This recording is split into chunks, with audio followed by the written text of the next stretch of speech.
We're police officers. We're not trained to handle this kind of violence. Hello, Charky. Hello, Johnny. Hello. Hey, Cass. That line, more apropos than ever. Did Demolition Man predict the future with its future setting? Hello, welcome one and all. Welcome to the Bad Game Hall of Fame. Welcome to Demolition Man. This is the show in which we play Demolition Man for the 3DO, and maybe a little bit of the other version of this game. This is a game released October 1st, 1994 in North America. Japan would have to wait until December 9th, 1994 to get hands on it. At least this 3DO exclusive version. They had to take time to teach Sylvester Stallone how to speak Japanese. Yeah, he really committed to the performance in this game. He does perform for this game. Mm-hmm. They got the man himself along with Wesley Snipes and Jesse the Body Ventura reprising roles in this. We should mention, in case it wasn't patently obvious, in case people are unfamiliar, Demolition Man is a film.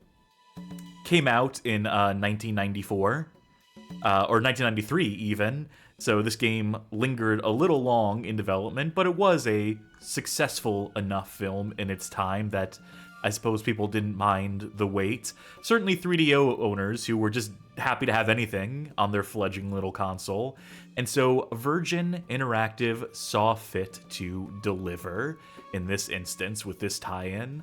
And I gotta say, this is a game that in its time reviewed decently. Usually when it comes to the Bad Game Hall of Fame, we're trying to pick on games that are that weren't received too warmly in their time, since that's a pretty good way to gauge what was considered bad in its era contemporaneously and so forth. And this is an ambitious game, mind you, but none of the genres it attempts to ape, it doesn't perform any of them particularly well. The whole package is kind of goofy, kind of sloppy, kind of makes some real strange design decisions. But all that being said, I kind of love it anyway. It's also not terribly long, so this is a show where we get to go home early, with any luck at all. Have either of you seen Demolition Man, the movie? It feels appropriate to ask. It has been a while, but yes, I did see it. Somewhere in the 2010s decade, I saw this. Well, although I was familiar with it before that, I liked it. I thought this was a fun movie. I still remember like little bits and pieces, like murder, death, kill, murder, death, kill, etc. And of course, Taco Bell. Although Johnny, you may not remember Taco Bell when you saw it. Oh no, I've seen a version with Taco Bell in it. Oh, yeah, okay. I would have seen it a while ago, but I specifically, on a whim, rewatched it last year, so it's quite fresh in my memory. Yeah, a real fun movie, a dumb movie. Oh, so dumb. But in the best possible way. Highly recommend watching. You I do want to mention though the Taco Bell thing, because if I remember correctly, in Europe, like the release of this movie replaced Taco Bell with Pizza Hut, right? Yeah, it's all to do if with it did, I've just branding. not seen that version. Yeah. I mean, that's believable, but weirdly enough, I've never seen that version. I think there's also a third variation for other markets. I could be wrong about that little bit of trivia. It doesn't matter, because Taco Bell will win the franchise wars in this timeline and go on to be the only restaurant chain. Yeah, I guess I could go for some Costco hot dogs. So obviously I've seen this as well, enjoyed it well enough. There are aspects of it. I was going to say dated, for a movie that tries to predict the future. You know, it misses the mark. Amazing opening shot. Amazing establishing shot in this film that gets better and better the further in the future you watch it. But all in all, relatively enjoyable if you can look past some of the aspects that don't age particularly well, like the idea that political correctness run amok is, you know, the most dangerous thing we have to worry about in the future. I mean, we'll get into it. I argue the movie's more meant to be about the appropriation of that, though it is messy. It's not clean in that commentary, but we'll probably get into it. Yes, I Couldn't believe make we a movie will. like Demolition Man today. Yeah, because they already made it. Well, I guess they could remake it. I Demolition guess Man now would be the 2, time. This would be the time to do a gritty reboot of Demolition Man. Take all the jokes out and treat it as deathly serious. That's what the people crave. That's what the people want. We need a slow piano cover of I don't know. Demolition Man, the Grace Jones and song, The Police. That would work. Yes. Just one more thing before we get into our segments, before we get to our structure, our format here. This game was voted on in a poll where we pitted Sylvester Stallone against Arnold Schwarzenegger with their movie tie-in games. This was actually tied with Terminator 3 on the PS2, and there is a through line here. There is a shared name across both of those games, and as well as with a game we've played previously on this channel by the name of Fugitive Hunter War on Terror. That name is one John Body, and he is something of a legend in my mind, and we will get to his contributions to this game in due time, minimal as they may be, admittedly. He was like lead programmer at Virgin Interactive at this point before going on to establish Black Ops Entertainment, they of Fugitive Hunter War on Terror, that shitty PS1 version of The World Is Not Enough, and the Terminator 3 game, which tied with this one in the poll, funnily enough. But that's just... Last place might have been Rambo, which one day we're going to play it on this goddamn show. I've been one of waiting my for it. favorite games. One of my favorite rail shooters, unfairly maligned in its time and to this day. But before we can get to talking about that, before we get into the games tonight, we should tuck in to a stream snack sponsored by Taco Bell, the food of the future. Oh, if I had the time today, if I had the time before the stream, I definitely would have driven to Taco Bell and picked something up to bring it back here. But unfortunately, I have gone with the exact opposite. I'm having a Caesar salad as my stream snack tonight. So I'm having something How dare like, you? Adjacent to healthy. I mean, ironically, that's actually fitting with the Taco Bell in the film. Yeah, I guess. And there was no meat in it. There was no meat, so Yeah, perfect. It's appropriate. And our drink tonight is, I believe this is a new one, another Alani summer flavor. This is Alani New Energy Sherbet Swirl. So let's give that an open here. I am seeing on the can pictures. Well, obviously it's going to be sherbet. But I'm seeing raspberry, orange, and that's it. I don't see what the blue is. Oh no, there's lime. There's lime in here too. So let's give this a taste. Meanwhile, I'm eating some Yucca bites. They've gone a little stale in the past 2 hours, but I do love them nonetheless.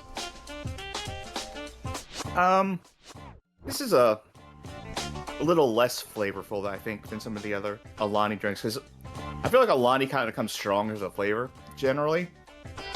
This one, I can taste the flavors, but they're coming through a little muddled. They're coming through like it's all crowded, and like I know rainbow sherbet is a thing that is like a medley of flavors to begin with, but I feel like it does have a strong, distinct taste to it when you have rainbow sherbet. I love rainbow sherbet, but this is kind of like the flavors are competing a little bit, and it kind of in lieu of any strong fruit flavor coming through, it tastes more chemically than I think a lot of Alani flavors end up tasting. So a slight disappointment, I guess. I do have another one of these, and I will continue to drink it. But what was the other summer Alani I had very recently? You happen to remember? Don't ask Cotton me. candy. That one. Cotton candy was like far more of its flavor than I think this sherbet's is. Johnny, you have anything? I got my coffee as usual, and something slightly different. I just finished dinner before this, very late for me, but I had tikka masala and mango chutney paneer skewers, which were very nice. I like a good paneer. That, And yeah, that's it. That took another sip of that Alani. That had a bite to it that time. That was a very like the chemical came through and punched me in the mouth all of a sudden. Not a great one, but I will finish it, and I think that will also finish the Chucky Stream Snack segment. I believe it will. And thank you again to our patrons. In case I didn't say it earlier when I was mentioning the fact that patrons voted on this, thank you to our financial backers who participated in said poll and determined our fate tonight. And remember, if you want to vote on that in the future, that's not only our Patreon, but if you are a Twitch subscriber or YouTube member, you can vote on future polls like this one. Yes, you'll have access to the Patreon Saints channel in our Discord server, discord.gg/BGHOF. That's short for Bad Game Hall of Fame. I'm not sure if that's self-evident or not. Moving on.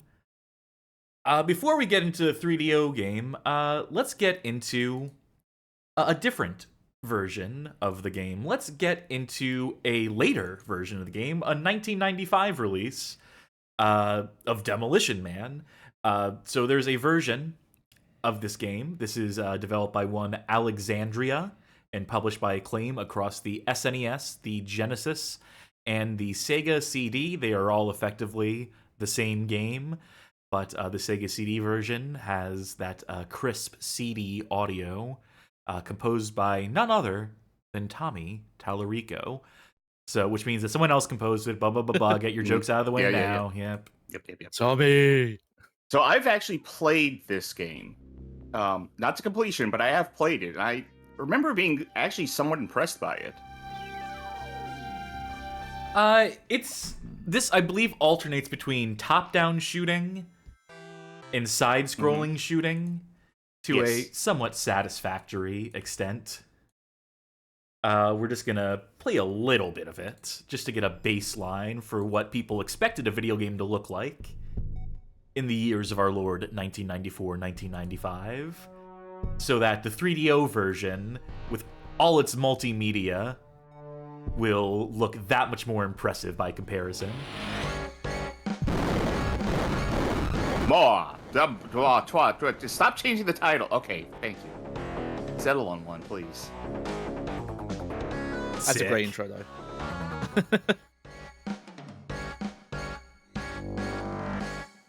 Oh, I choose your character. Yeah, I choose Wesley Snipes. I choose Simon. I don't remember Simon's surname in this movie film. I know that Sylvester Stallone plays John Spartan. Yes, Simon Phoenix. Oop, I let it because I just remember Sylvester Stallone in the film like shouts, "Phoenix!" Slime Generator asks, wasn't Tommy Tallarico the gay guy who made plagiarized video essays? You got it. You got it in one. The wonderful thing about Sega CD is waiting for it to load after you've let the demo play by accident on the title screen because you lingered too long. Does anyone here have a workable Sylvester Stallone impression? Adrian, cut me! That's all I've ever done. That's been my Stallone impression for years. It's not even a line he says in Rocky. He never asked Adrian to cut him, like to cut his, like the bruises above his forehead. She definitely wasn't like. Hey, chap, what's a contender? That's about it. Let's look at these difficulty levels, by the way, before you get into your impression. We have Calm, Crazed, and Total Demolition. Just wanted to establish that. I would like it if the difficulty also changed the controls. Intro shot of the movie. Yeah, I'm wondering how much of this we can get away with playing. The 3DO... The far future of... 1996. For those who haven't seen this movie... You know what? This is what Fox News tells you Los Angeles looks like right now. For those who haven't seen Demolition Man, the first act of the movie, the first scene takes place in 1996, and then, as a punishment for a crime he didn't commit, Sylvester Stallone's character is put into deep freeze along with Wesley Snipes' Simon Phoenix, and they awaken in the future, in the far-flung future of 2030 something. Send a maniac to catch. Roughly, yeah. I mean, he technically... Okay, so the crime he got want to hear him yell. The crime he got sent into the future for was when he went to go arrest Simon Phoenix, he kind of blew up everything, which if you send a guy called the Demolition Man into a situation, I feel like you should have expected that. But he did such bad collateral damage, they're like, you're also going to Ultra Jail. Yeah. The thing is, Yeah, though, there that is a reveal that the Yeah. reveal is that he was set up to look like he had inadvertently killed a bunch of hostages, but still not a great law enforcement. Definitely a lot of crowd, like, even without that, probably should have been put on deep freeze anyway. Well, there is a bit. There's like a report where he blows up a $7 million mini mall in pursuit of a girl, that little girl who had like a $25,000 ransom on her, and a news reporter asks Stallone, like, was it really worth it to destroy this $7 million mini mall to rescue a girl with a $25,000 ransom? And the little girl says, "Fuck you, lady," just to show that the ends justify the means if you're saving lives. All right, so here's my theory on a Sylvester Stallone impression. Sylvester Stallone. Sorry, I need more energy drink. All right, here's my theory. If you do a drunk Yogi Bear, I think you can arrive at a passable Sylvester Stallone. Like, wanna go get some picnic baskets? Like, just alter that a little bit. So I'm gonna say this isn't that great. I could go for some Taco Bell. Sure, yeah. I'm gonna say this game Let me get one more. Oh, go ahead. This game is not that great because there is this thing where anyone who hits you with an explosive, it's like an instant kill, which, you know, we're the Demolition Man. We blow shit up. You're telling me that I can't take an explosion? Like a little bitty explosion? You're the Demolition Man, not the Demolition Man. A fair point. Oh, what impressed me about right there. What impressed me about this game when I played it was the animation, and honestly kind of how it felt to control. I thought it felt pretty good. Well, I've already forfeited all my lives on this one, so let's do a take two. Maybe I can clear this first stage and make it to the top-down stage. Heads up! I always forget this version exists. And it's always nice to see it again when I do remember. This version wasn't bad through either, here? but, you know, didn't sound as good.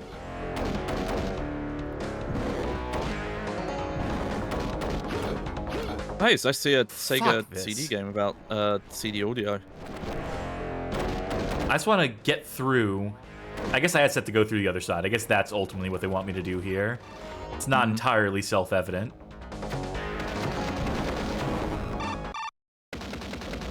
Also, why is the music constantly stopping whenever that one sound effect plays? I wonder if that's the CD audio.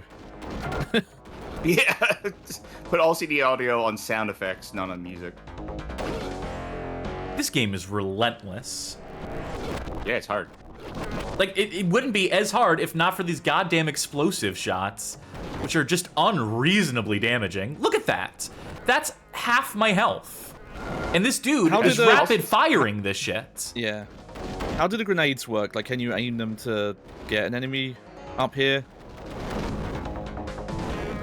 Yeah, I see what you're saying. I mean, yeah, it's definitely one of those platformers where there's maybe one or two perfect there's one or two ways to play this. Like intended strat for like every encounter kind of thing. I don't want to jump to my death, but I need to get out of there to this side, grab the rope. Hell yeah!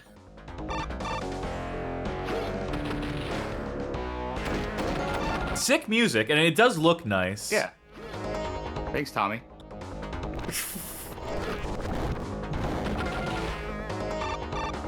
Oh, I see. This is something you climb.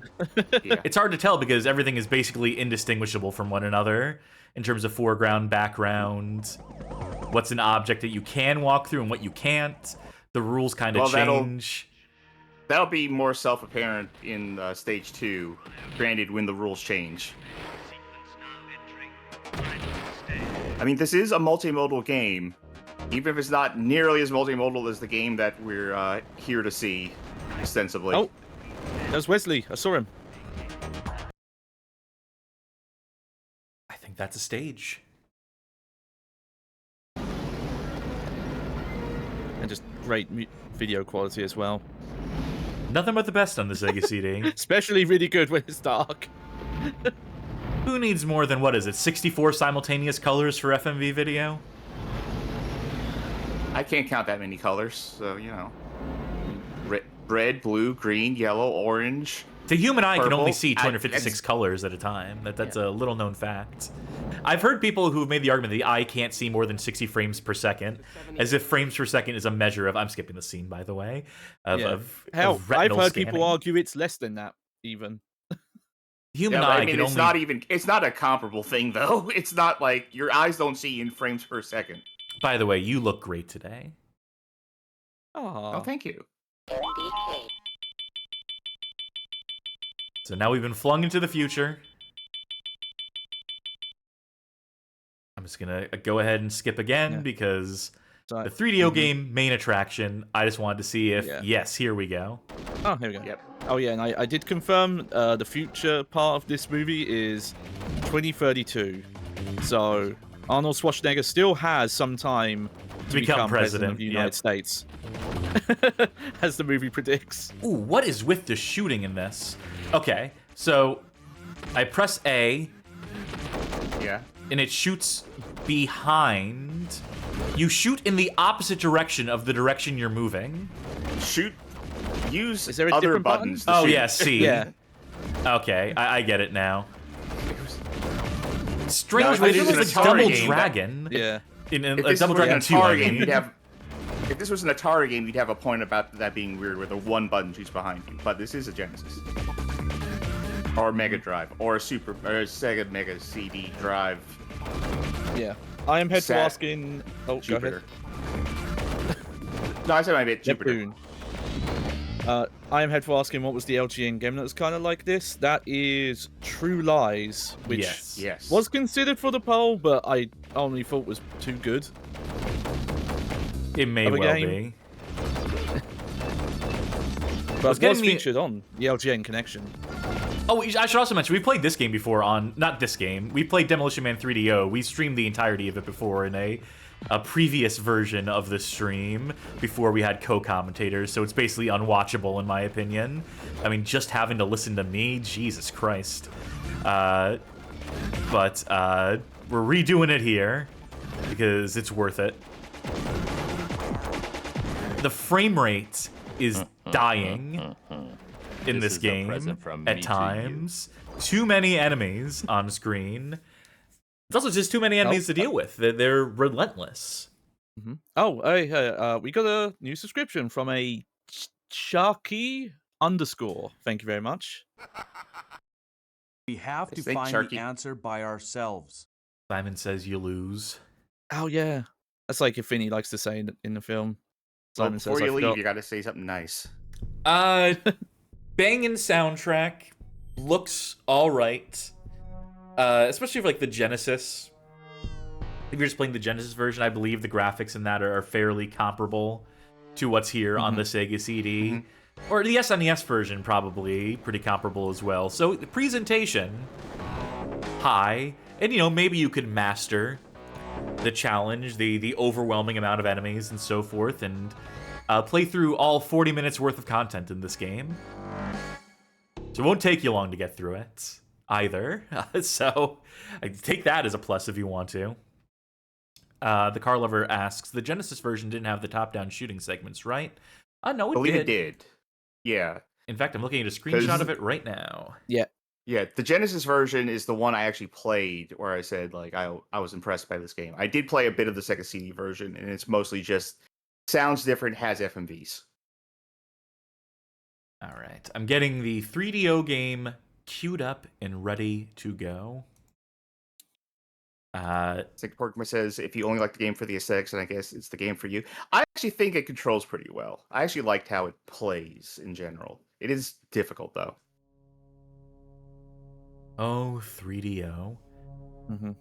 Yeah, speaking of full motion video. So a lot of the developers who work on this game, this 3DO game that we are now launching, this game shares a lot of developers in common with Cool Spot. and the Terminator, the Sega CD Terminator game, in particular, I believe, which may also include the Genesis version. I don't remember how comparable those two are. Oh yeah. Virgin Interactive was putting stuff out at this time. They were putting out stuff on consoles. They were an active force in game development and publishing. Double threat. John Spartan. Oh, Activity approaching UI is my passion. Yeah. 50% and rising. Yay. Video Toaster is it's a hell of a drug. In 15 seconds. All right, let's go to mode access. What do you think this menu is going to be? Just, yeah, the game. Just difficulty. But there is a little bonus here. You suck. Well, that's not very nice. So each of these difficulties has an accompanying clip of Sylvester Stallone either berating or praising you, depending on how difficult of a game you're intending to play for yourself. You're doing a good deed. Thanks, Stallone. What are you trying to do? Take away my job? I'm the demo man. Is there anything harder than hard? No. You're doing a good deed. Does he have anything else to say on easy? You suck. Nope, I just suck. We're going to keep it on normal. You're doing a good deed. Thank you, Stallone. We're going to do a good deed today. Tonight. Do you like that flame transition though? John Spartan. Was the center one play the game then? I think so, yeah. So, this game does support the 3DO light gun. We will not be using that because it causes the screen to flash at a rate that I can't mitigate. And also, just mouse crosshair light gun emulation in Opera, the emulator. It was a little rough to configure, and I did not have time to fine-tune it, so I'm just going to use a controller for the shooting gallery sections. I like the notion, though, that the 3DO maybe didn't come with a light gun or have a light gun available, that it was just showing you, like, you could just use a gun if you wanted to Yeah, shoot I was things. gonna say it's wild. Now looking back at that was a very realistic looking gun Yeah. control. Not wrong. I do want to take note of what it says at the bottom where it says shooting galleries here. Tunnels. Right? This is a first-person shooting mode, separate from the rail shooting. This is 2.5D navigating around in Windows 3D mazes and doing your shooting there. You have a sack button on that one. A car chase. There is a single level in this game where you drive a car with a behind-the-back view. And fighting. Digitized sprites fighting each other. So that's 1, 2, 3, 4 genres in one. 4 genres in one game. Jack of all trades, master of none. Oh, I did not actually mean to access the controls. I meant to get out of this I wanted menu. to look at that gun again. Okay, so here we go. This is the main menu. Start is what starts the game. You have to know to press you're up and an down option. here. Okay. Password. Yeah, we're just going to start it. And the good thing about this game is that it has FMV in, but it is, if I recall correctly, mostly unique stuff shot for this game. I mentioned John Body earlier, he of Black Ops Entertainment, and currently of very strange YouTube videos of hip-hop beats and NFTs. But if you go to his YouTube channel, and we might watch a little bit of this later, I'm going to link to this in chat. His YouTube channel, Roquant, he actually has 30 or 40 minutes of exclusive behind-the-scenes footage that he recorded on a handheld camera of Stallone on the green screen recording the footage for this game. And there's some other behind-the-scenes snippets in there as well. So it's actually a very valuable source to have, footage never before seen.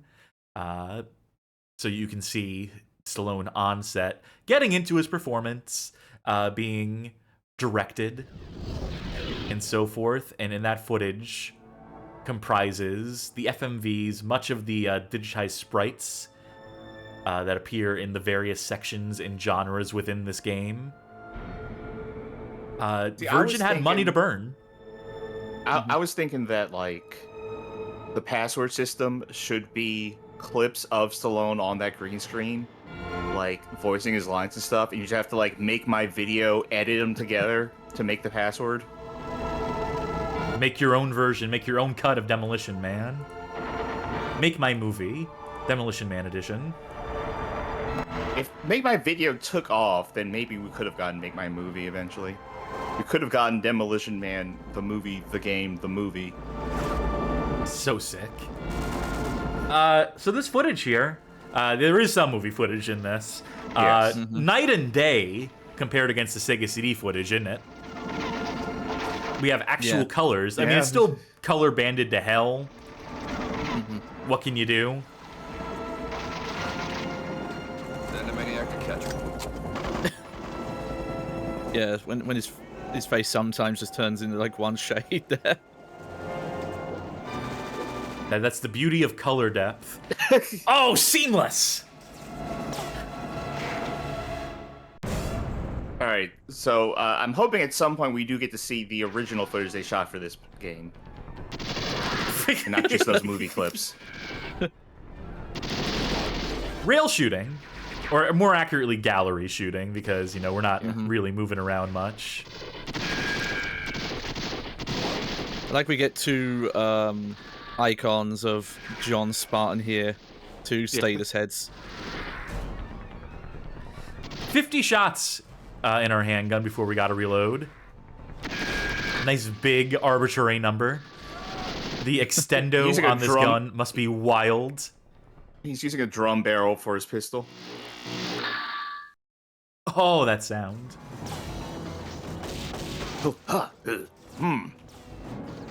Continue to dial this volume in best I can so it's not ear Gotta get destroyingly moving. loud.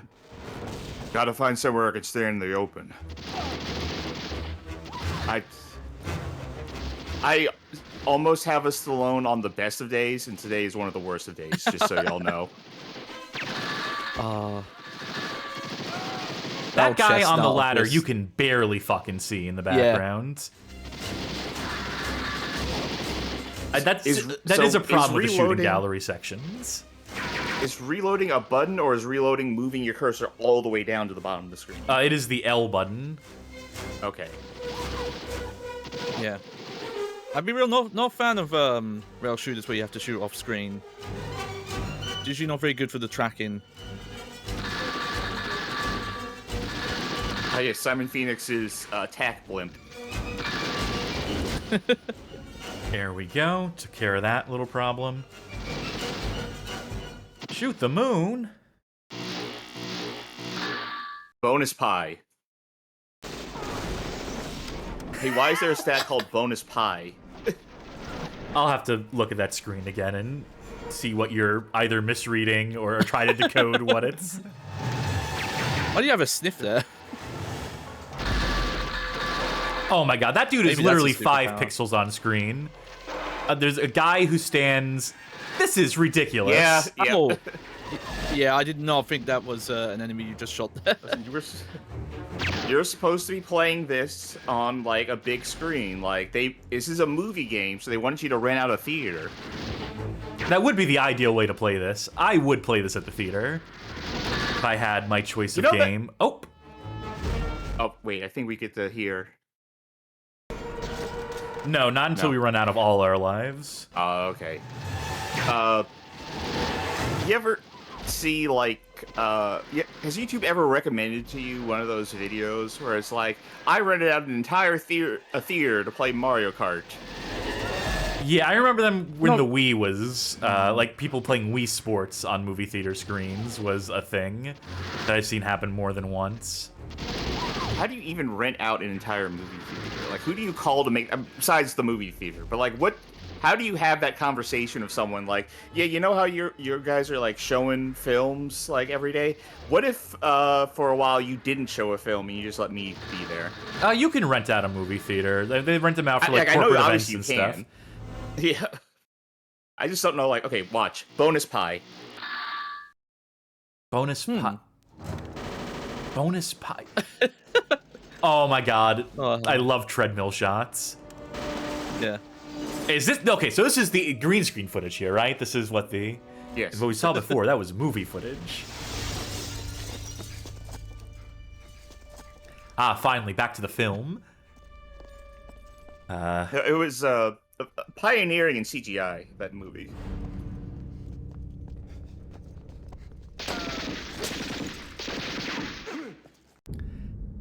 They Slime's asking reused if that you one can- shot a lot.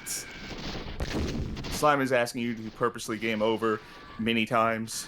Well, it's because someone else in chat is asking, and well, if we die, we die. Okay, how about that? I was gonna say like, don't worry.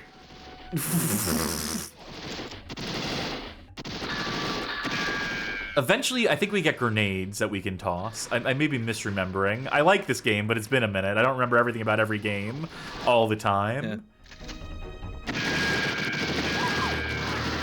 Oh, So I like these no, these goons, their little like strafing animation.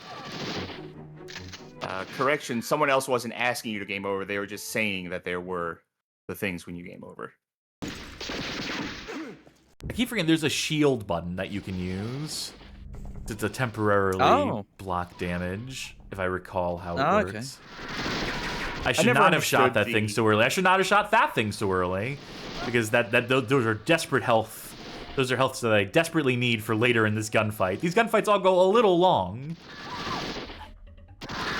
Is this wont to happen in a gallery shooter?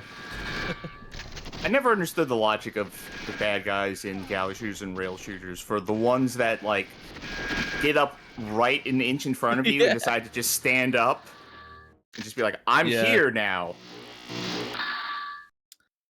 Bonus pie. Just one of those. It's fun to do, so they just all of them do it.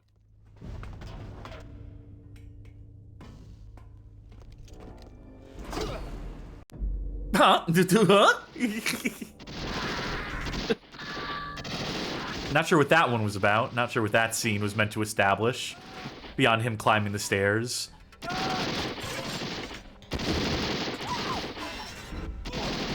Oh, we have rapid fire now. Oh, nice. Oh!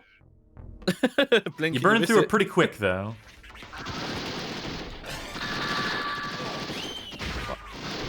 Are you hearing those record scratches?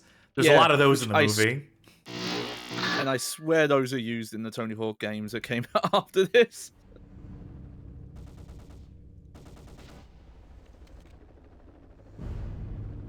You want me to say anything, it's gonna cost extra. Oh, yeah, maybe you got paid per line, per word. I mean, I appreciate that. At least he's not a protagonist who just talks out loud all the time. You up to your ass in gasoline? Wesley Snipes. I'm glad he's back and shit again. He's so fun. Where are the hostages? You know, tax evasion, a victimless crime, Or is it just in my opinion. My favorite Wesley Snipes thing is the story I heard about Blade, where there was a scene where, like, oh, wait a minute, fuck that. Never mind that shit. Here comes Mortal Kombat. Yeah, he straight up got a Mortal Kombat uppercut. The only thing he needs to do is, like, send him flying, like, upwards. So would you believe Sandra if I Bullock said comes out this isn't very good? This section here. These sections. What? Well, you he just looks don't know the so special moves. It looks so smooth and. I was gonna Do a say, you get enough. fireball. Yeah. If you get enough uppercuts, Sandra Bullock pops up from the bottom of the screen and says "Toasty."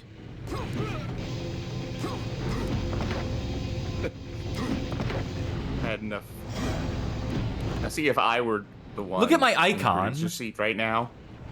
Look, I'm out of corpse killer in the bottom fucking left. So see, if I was in the producer seat, I would definitely like pop my avatar up and go toasty. I think I found an effective strategy. Yeah. Yeah, sweep the leg. It always works.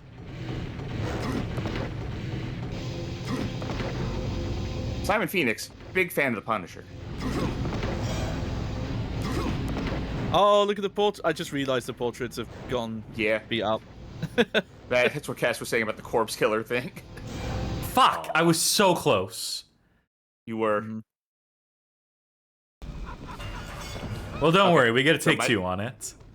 So my favorite Wesley Snipes thing was a thing I heard about Blade when they were filming that. There's like a scene where he's like on a table or something, eyes closed, and then the direction was for him to lay there with his eyes closed and then open his eyes, like suddenly like awake, and he refused to do it. He just like absolutely petulantly refused to, like, no, I'm not gonna open my eyes. Blade wouldn't open his eyes here. I'm not gonna open my eyes. So he just lays there for all the takes, just keeping his eyes closed, like, not gonna do it. Not gonna open my eyes. So they had this like digitally like add in someone opening their eyes and overlay it over his closed eyes because he just wouldn't open his fucking eyes for the scene. and it It's because he looks- believed and it in the looks goddamn horrible. character he was playing. He believed, that Blade wouldn't fucking do this shit. I stand by actors making decisions like that. Yeah, he's supposed to be Honest- pretending to be like knocked out or dead. Yeah, like the thing is, like I can imagine, like in certain situations, like yeah, that makes sense, but it's like your character like is awake now. It's like no, Yeah, he yeah. would But I actually get his just sit there logic. with his eyes closed. Oh, hold on. Yeah, there's. Oh yeah, we'll hold on. No. Hey, Puke Skywalker, use the Force. Do you see him look like to the director at the bottom, at the end of that cut? Like he's just like waiting for them to say cut, so he's like looking off screen. He's looking past the camera. Beautiful thing. Anyway, I quick Did you also saved. hear like so- everyone? Did you also hear everyone laughing at us as Mm-hmm. the film disintegrated? As they should. Yeah. So these Yeah, about that sections scene, really like- fucking suck. I actually despise these. They're funny. It's great that they're in here. Boy howdy, I would love to skip this. Yeah, I it think looks there's only very. two in the game, right? Yeah. No, there's like 4 don't of know. these. 4? All right, I forgot that. But Yeah, yeah, I have you these could tell blocks, these are like but they're very fucking simple. worthless. Yeah, and you have a very limited move set. Like we joke about special move inputs, but I bet there aren't any in this. Now, can you just go for an early damage lead and then timer scam? Yeah, just wait for the building to catch completely on fire, wait for it all Yeah. to burn down around us. Unfortunately not, I don't think. The sweep kick is the most effective thing, except when he jumps it, then immediately punishes you for it. Then it's the worst, and then it's the least effective. You know, they just announced the new costumes today, so they're gonna have Stallone and Snipes in bikinis Ooh, I can't coming wait. up in the next season. People complain about seasonal content. People complain about DLC. Slum Generator says Wesley's fit is business on top, Beetlejuice on bottom.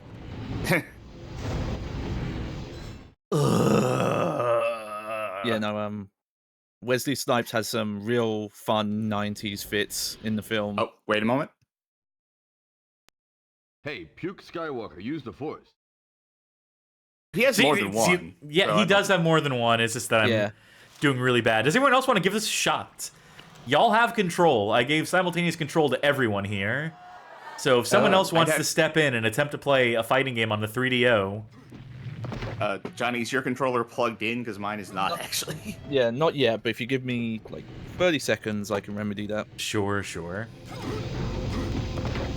I'll try again here. Can you anticipate I'm him head jumping bossing, as can I am you- head full? No, because that is his reaction to the sweep kick. It happens the moment you do that input. We can't hear you, Johnny, when you're a mile away from the microphone, so... Okay, hang on. It's literally just an instant punish for daring to try to use the leg sweep. So I have 2 different block buttons here.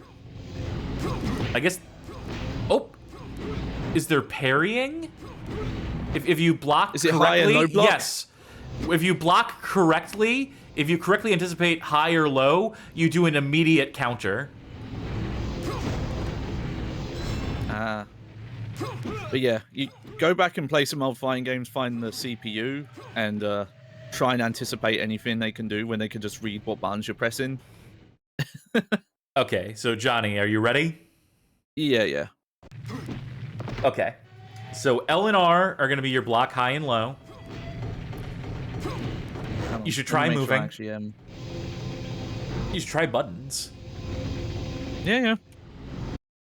Hey, Vey. All right. And I am on a 360 controller today. You spoil us. I'm not seeing... Yeah. Okay, there we go. Port 3. And, let me just go ahead and check this, too, just to be absolutely fucking certain. Okay, try it now. Yep. L and R are block, A is kick, C is punch, and B is a different punch. Congratulations, I you don't found do the pause. pause menu.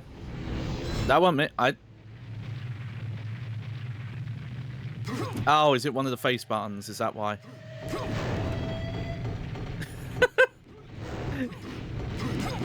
I am convinced this guy knows how to input read. Oh, he absolutely does. Yes. Like, the fact that that jumping thing is straight up just like an immediate reaction is timed perfectly to you attempting to do the sweep kick. It is clear they wanted a mechanism for immediate punishing of using the sweep kick. Not that it does any fucking damage either.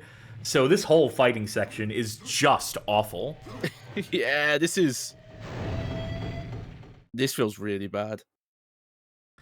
Okay, I'm going to try it one more time. I'm going to play purely defensively. Yeah, I think I've been looking at stuff in the background. I think that is the strategy. It's just to try and be defensive. Yeah. It's that, or there's some attack type, usually in these games, that the AI just doesn't know how to deal with. I didn't check, can you jump in these fights? Whee! Kind of. Yeah, there's a short hop. So, noticing a problem here. If you try to play defensively, he doesn't do shit. Ugh. Yeah. That pretty much confirms the input reading.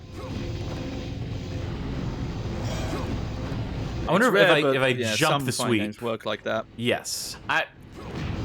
I'm looking at something in, maybe it's not this level, but in a certain level with the fighting, sweeping the leg is actually the strategy.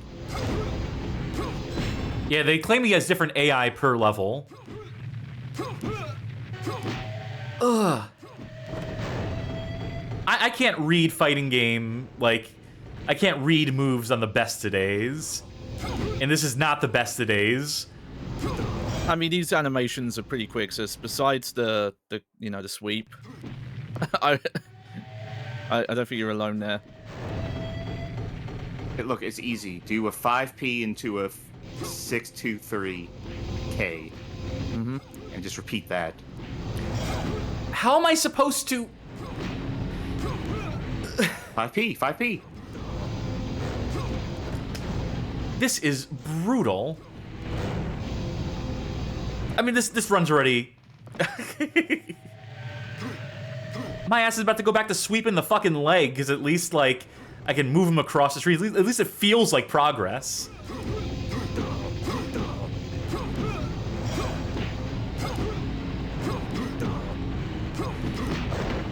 Okay. If I just toggle between the two blocks... Yes. Yeah. Also, reportedly you can use the block buttons to cancel attacks.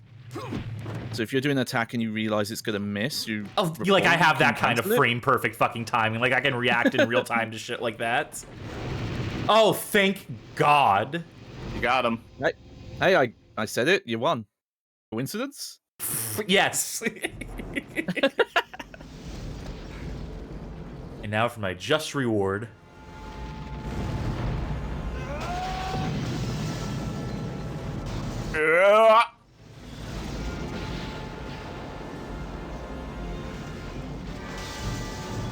Now, how much context are they going to give?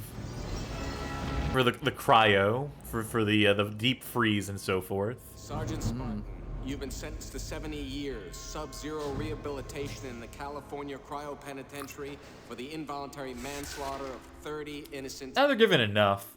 You will be placed in cryostasis for the duration of your sentence, during which your behavior... Red Letter Media has this prop coming up now. You'll be eligible for behavior... During which your dick will be hanging out. You'll be eligible for parole no earlier than the year 2046.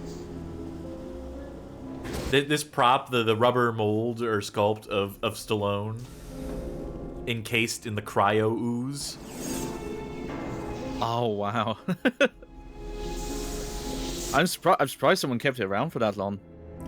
In fairness, it's actually the one they used at Planet Hollywood specifically, which is not the actual movie prop. I think they made it just for Planet Hollywood, but yeah.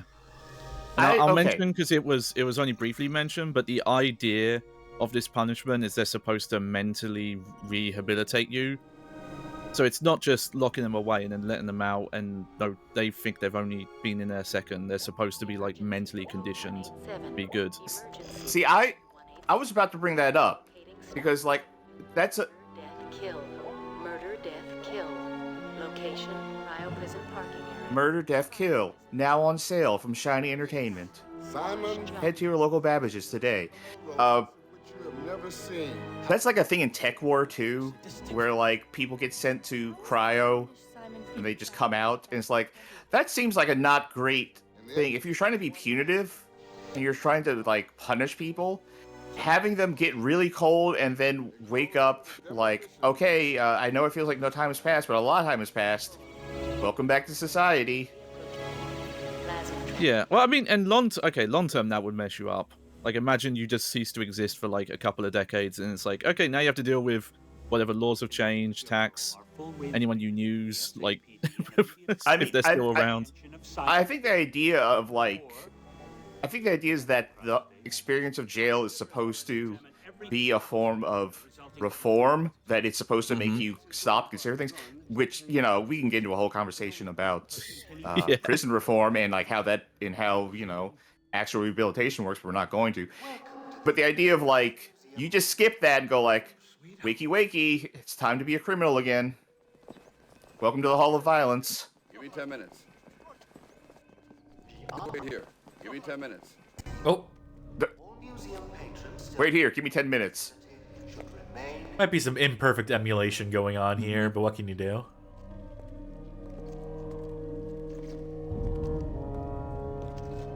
What's important is that we get every pixel of this beautiful 90s CG approximations of movie film sets. Whoa! That's the only thing you can say if you're doing a runaway like that. Yeah. Hey, I'll give Wesley Snipes credit. He's keeping the same energy his character had in the movie in these scenes.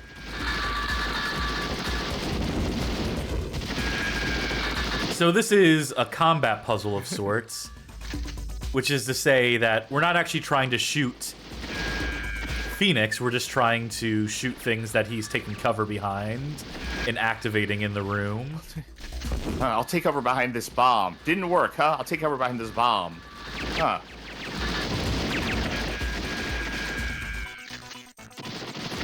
And yeah. The bomb in the center. That just fell from the... Yep. And if you think this scene was invented for the game, no, there is a museum that just has live weapons in it. Yeah, the Hall of Violence. Because they just assume no one would ever want to use them. Ashens points out that he's using the 12,000 Diablo bonus font. buys. Which, yep, straight up. Oh, that's where that's from. Oh, I recognize that. Oh, with the cross through it. I've referenced it earlier, but the Hall of Violence is like one of the scenes I remember because, like, Phoenix is like wandering around and like someone working there walks up to him and says like, "What seems to be your boggle, sir?" And Phoenix goes, "My boggle," and then he starts, you know, committing the name of the place to everyone. Yeah, no, it's a great scene. Let's say, for the sake of example, we don't want to continue.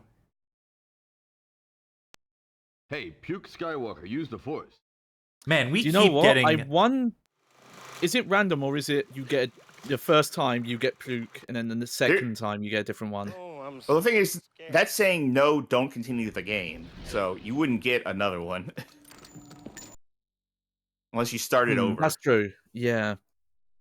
By the way, we're out of continues now. So Yeah, that's fine. I'll make this work. I'll save state more frequently. We could also just use passwords. I can't remember, because obviously, okay. So you see that thing up there. At some point, we have to shoot that. Okay, so I remember this. The more you shoot that thing, it'll start falling down slowly. Like, it crawls. But do I have to set it up first? Is there something else I need to do? I think you need to shoot that. Yes, there is. Oh, okay. I was wrong. You shoot the panel, and that makes the thing fall slowly. Right. I have, like, very vague memories of this game. There it is. There it is. Yeah, that's not very clear.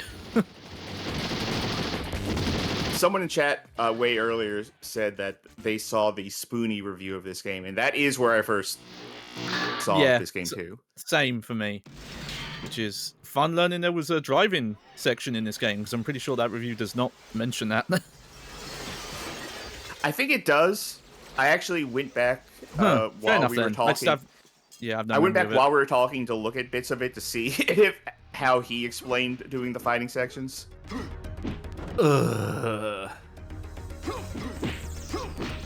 And I think the only place you can see those videos now are with Russian subtitles. The way it was meant to be seen. Yeah. All right, I'm doing defense again. I'm trying to do entirely parry based. Yeah. New sprites though. It's a fun detail. Yeah. This is one of those alternate costumes. You got this if you bought the season pass. Yeah. I was doing the low block. Why isn't the low block working on the kick? Too low. I don't know. You're using the left flipper, right? Are you talking about when you say I on think the you kick? have to use the hop. I think the hop is the only thing that will evade or, avoid damage for the sweep. Yeah, if you're saying the kick, if you mean the sweep, then yes, you do have to do that hop. No, but the kick, Hey, like the Phoenix, look kick to what the I can stomach. do. I assumed this would block the kick to the stomach. See, look. You know what? That kick's a high. Let me double check this manual again. Or is it not? Is it a spacing issue? I'm trying to apply fighting game logic to this, which might be a fool's errand. I wonder if there's like predictable ways to set them up to do what you want them to do. It seemed like it, because you were doing certain things that seemed to elicit exact responses from him. Like this. Yeah, I did check the manual to see if it mentioned if you have to time them, but aside from the counter part, they don't mention it.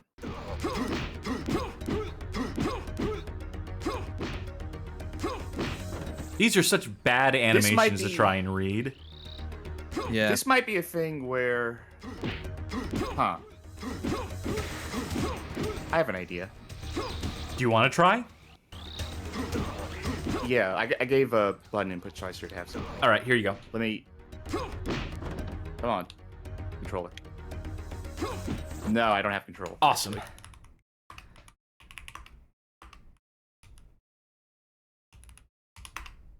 You fucking should. Okay, try it now. No, straight up nothing. Oh no, looks like I can't play the game tonight. There we go. It's because I was trying to do. Oh. Still nothing. Let me check. Yeah, or me either. Yay. Okay. I'm just doing everything. Let's make that second first. Mm-hmm. Okay, Sharky, try. Yes. Hey! Okay. I mean, we do have our most powerful Fight Night fighter on the controls now. Oh, I like those fakes. Advanced fighting techniques. I'm trying to see if I can get a specific bait out there.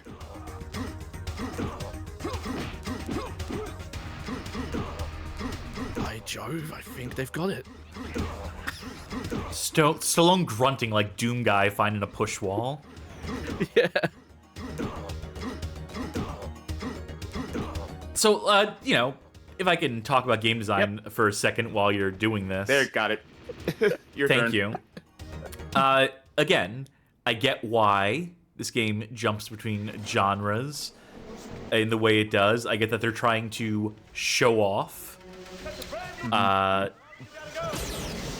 So it's neat, it's novel, it is so ineffective, and it works to actively sabotage the game. So there's so few games for the 3DO that any individual game has to make up for all the, genres they're missing. That's the multimedia strategy. And yeah, that multi-genre stuff is so hard to do right. I can see this reviewing well just because it wouldn't have been done much at the time. Because it would have been a 3DO game, they'd be like, oh, thank God, or something. Yeah. So my strategy there, by the way, was to hit the kick and immediately cancel it with a high block, and then immediately just do a normal kick again, because he'll try to block the kick, and then he won't have time to react before getting kicked himself. Now you don't have to come with me. I can do this alone. Okay? Oh yeah, they've skipped quite far ahead. Oh, they have to. Okay. Yeah. You only fit so much FMV on a CD-ROM. Yeah. But yeah, we don't have the swear. We don't have the swear tickets. They couldn't get the license rights for the song in the scene in the car with listen to the radio. Oh and yeah. It's all just advertisements. Yeah, they just listen to commercials. Commercials of the music It's of like, the future. This jingle from like 20 years ago. That's the hot new. I forgot about the swear ticket thing. That was a fun thing in the movie. Yeah. I will say, because Sandra Bullock's main finish, she is a 90s fangirl. And I do think the movie has a good commentary on that kind of like nostalgia. Nostalgia for not being there that people have for the past, and where they don't actually have a correct interpretation of it. Whoa, here we go. Folks, welcome to the Bad Game Hall of Fame. Yeah. Alien versus Predator. Eat your heart out. No, wait, sway I'm on wrong. this. Actually, that works. I meant to say, just Alien on the... what was that Jaguar game? Help me Alien out. versus Predator? It was was? APP, Okay, yeah. Yes. Yeah, that was the first one. Well, the first shooter one. I don't remember when the Capcom beat 'em up came out. No, I'm sorry. When I said Alien versus Predator the first time, I was pronouncing it like the monolith Alien versus Predator. Oh, yeah, it's very subtle. But no, Rebellion, there from the start, will be there at the end of all things. They will hearken in the apocalypse.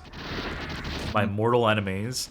So, this little device here, we can choose to hide if we want to not have any idea. You see that little yellow dot? That's who we're chasing. I believe that's supposed to be Simon Phoenix. There's no doors or pickups or anything of substantive value in this section here. The way your view tilts as you turn corners makes me feel like you're playing Descent. Yeah. It's a like very this is weird 6 look. degrees of freedom and you're just not using the other buttons. Yeah. Like it's a weird thing to say, but it reminds me of how like an FMV does camera pans around corners, but you're in control. It's not just on a rail. It's a strange look. Also, obligatory, you have to do it. It's a sewer level, so this is a real video game. Yes. It's good to see. This is absolutely miserable to play. When you have this thing up, it halves the frame rate, but you need it to have any sense of orientation because... And this is a thing I know I've complained about in FPS, particularly of the 2.5D era, but signposting is a design concept wherein distinct rooms and waymarkers that give you a sense of place within a place. Yeah. That give you a sense for where you are and where you're meant to go and so on and so forth. Oh, hey, it's... There he Simon. is. So compressed, I for a second couldn't tell who he was. So when you forego signposting in favor of using the exact same wall, sprite, texture across the entirety of your level, the same ceiling, the same floor, and there's no way to tell one hallway apart from the other, and your only means of navigation of any sort of clue or context is a mini-map like this that doesn't show you walls or like any sense of like scale or scope. It is just a circular radar that tells you where enemies might be. Yeah, that's the funny thing about this era where first-person shooters were Doom clones. Quite a lot of them did not actually clone Doom that well, and that was signposting. Like, Doom actually, original Doom, Doom 2 are very good at making Very bespoke distinct areas levels. Yeah. that feel different. Yeah. Not everyone got the memo. And I mean, if you want to, like, you know, Wolfenstein 3D, a game that absolutely suffers from... I mean, they made attempts. They made cursory attempts with, like, you know, this room has a table in it. But, you know, that only gets you so far. Further than this... So I think I meant to actually run away from Simon Phoenix here, counterintuitively enough. I don't think I can actually defeat him. I believe you're correct. From what I remember. It's a deadly game of cat and mouse. Us with our infinite ammo pistol and him with whatever he has. His charm, his good looks, his wit. I think our health is also meant to slowly regenerate. Well, he is John Spartan, so that would make sense. Boo. it was gonna happen eventually. Like, I love the name because in today's age it seems like a joke. It's like, no, that's not the name of an actual character. But no, that's what they called him. So you know me. You go ahead. I guess those things on the wall are those mushrooms, by the way. It's hard to say. Oh, they are, yeah. I want to see this movie again because I remember liking it. I'm thinking about parts of the movie, and I'm remembering like, yeah, this is a good movie. This is a funny movie. But I would fear to see this get much of any sort of like modern reevaluation. Not like a remake. I just mean people rediscovering it and talking about it. Because I could totally see this getting, like, co-opted by the worst people. Yeah. I briefly touched on it. That I think someone doing a very surface-level, superficial look of it would see the message being, like, you're anti-woke, people who oversensitive. But the movie... You've really seen it with the design of the cops' outfits. They're not being subtle about who the bad oppressive force are with the designs there. And they have commentary about, like, you have to be pre-approved to have children, and only relationships that bear children are considered valid, which is not a leftist ideal in most circles. Like, it's... I mean, I and feel like a lot of... The villain has this, like... I'm trying to think what to describe it. Like a faux Asian meditation, like namaste aesthetic, but like the guy who like runs this city, but he's actually like using political violence to keep this control world in. This is a present from me to you. But like I said, it is a mess. It is a messy analogy. It's not. It's not perfect. Thank you for the subscription, Frank Gothic. Oh, thank you very much, Frank Gothic. They say I'm happy to not be demolishing bad games for as long as I've been here. I might die during this section. Mm-hmm. Oh, especially if... Yeah. Especially if I run to a dead end here. Yeah, Snick the Porcupine in chat mentions people who watch Fight Club and get the wrong message. Yeah, I could see that happening with Demolition Man. But at the same time, I could see that the film, you know, the way the film plays out, I could understand if the filmmakers maybe it wasn't that deep. It was just the premise more than anything else. Oh, that's cute. I like that. That's cool. Cute's a good word for it. Okay, I'm going to save at the top of this. And one of you, I need you to do me a favor. Look if there's like a map or something for this. If some poor unfortunate soul has attempted to map out the fucking sewer level of Demolition Man on 3DO. I have not found much luck in terms of looking up guides or anything of the sort so far, but yeah, we can work on it.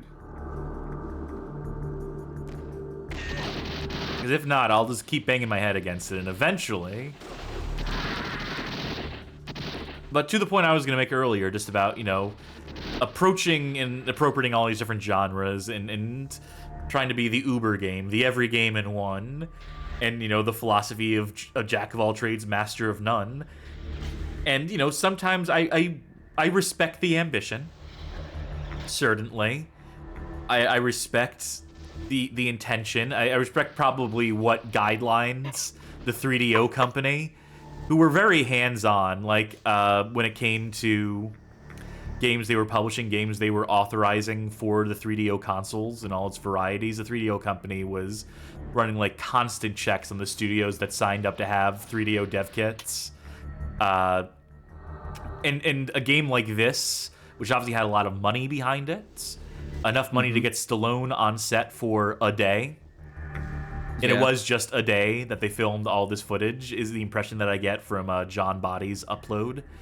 That there's, you know, certain guidelines they probably had. They probably wanted this game to be like a showcase piece for the console, coming out in 1994, relatively early in the 3DO's lifespan, before they knew that it was a doomed prospect, before everyone knew, like, oh, this is just a fucking waste of time and money, back when there was still hope for it.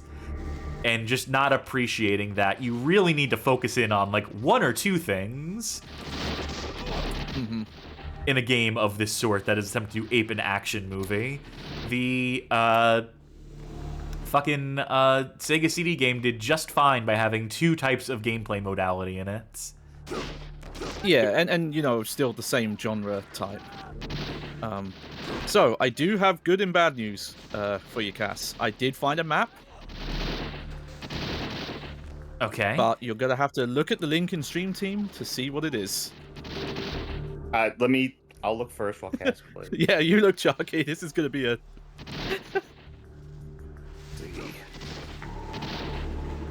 Oh. Yeah. Okay. Let me see this. Yeah. I'll post a picture of it. That'll be easier. Yeah. Quote unquote. Please do. Here you go. That's literally it. Okay, so this appears to be from a video called Demolition Man 3DO Walkthrough, uploaded by Silverwings21. And in this, what you've sent to me is a map. I will grant that. Yeah.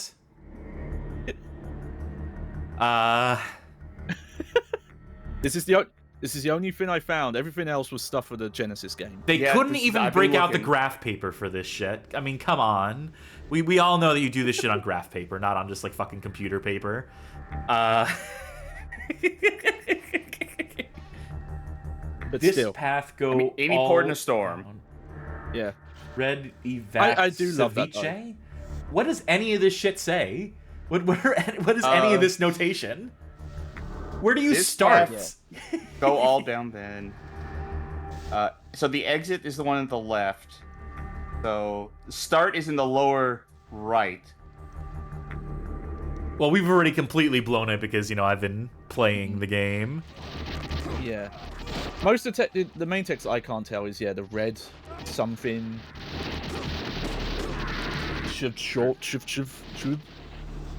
My strategy, if you can call it that, is just go where enemies are and assume that they probably have enemies by the exit. So as long as I'm just on the prowl, on the hunt, I should eventually run into the remaining enemies who happen to be guarding the exit.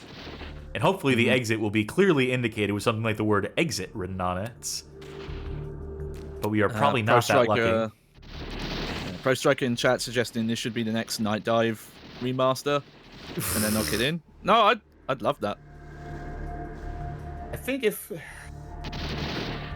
I don't want to say what I think could work, because if it's wrong, you'll get angry at me.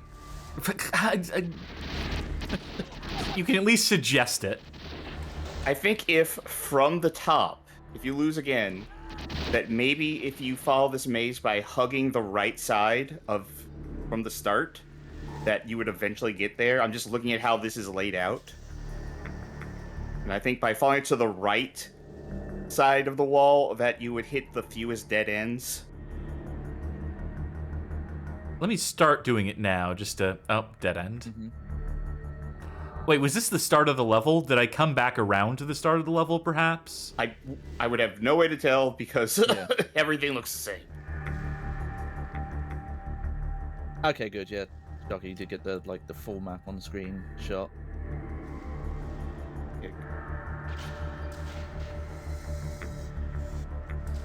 Right here. Wait, is this the way I just came? It's hard to tell because every fucking wall, floor, ceiling looks the same. Oh, hang on. There is also... I think there's a slightly more detailed map for like the start of it as well. The problem is if you do the follow the right hand thing not from the start, then you could end up in a loop given how like this map is laid out. Which is why I just didn't suggest doing it right now. Yeah, I know, but I wanted to chance it. I'm just gonna go back to my previous strategy. Then if I die, if he dies, he dies. Oh my god, I feel like I have been walking in like a circle, straight up, running into the same dead end. So, you know, I think the lack of map here, I don't think is great here, but because it's such a rare thing nowadays. How do y'all feel about games where you might have to take your own notations? Fuck that shit. I'm too old for that.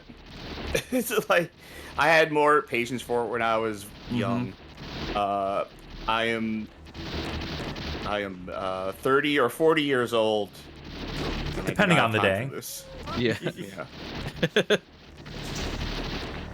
Just proving that you can't kill Simon in this.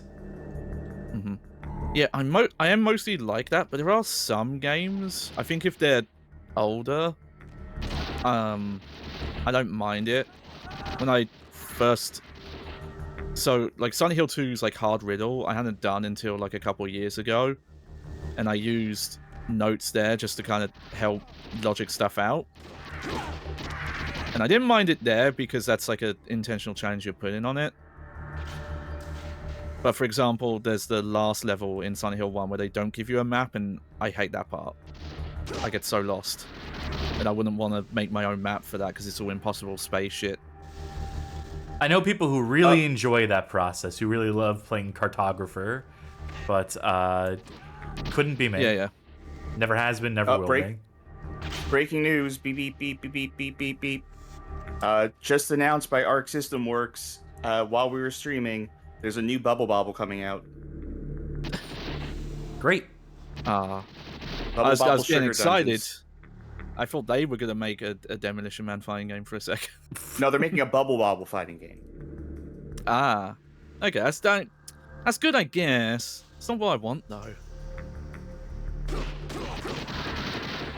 Damn, you really do mow dudes down here because they all take the one shot to kill. Hey, quick time to kill, though. Your favorite.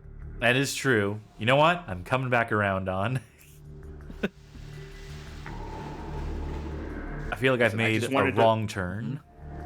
I just wanted to find some way to inject some possibility of joy into your life as you do this maze in a sewer. I remember there was a browser-based Japanese online multiplayer version of Bubble Bobble that ran in the early 2000s. Bubble Bobble or Puzzle Bobble? Maybe Puzzle Bobble. Yeah, in fact, it's definitely Puzzle Bobble. That I sunk many an hour into. I probably played the exact same game. Although it turns out that you and I did a lot of the exact same things without knowing each other. Yes, that's like very true. Like reading Dilbert books and watching the Flash animation extra credit. Or bonus round.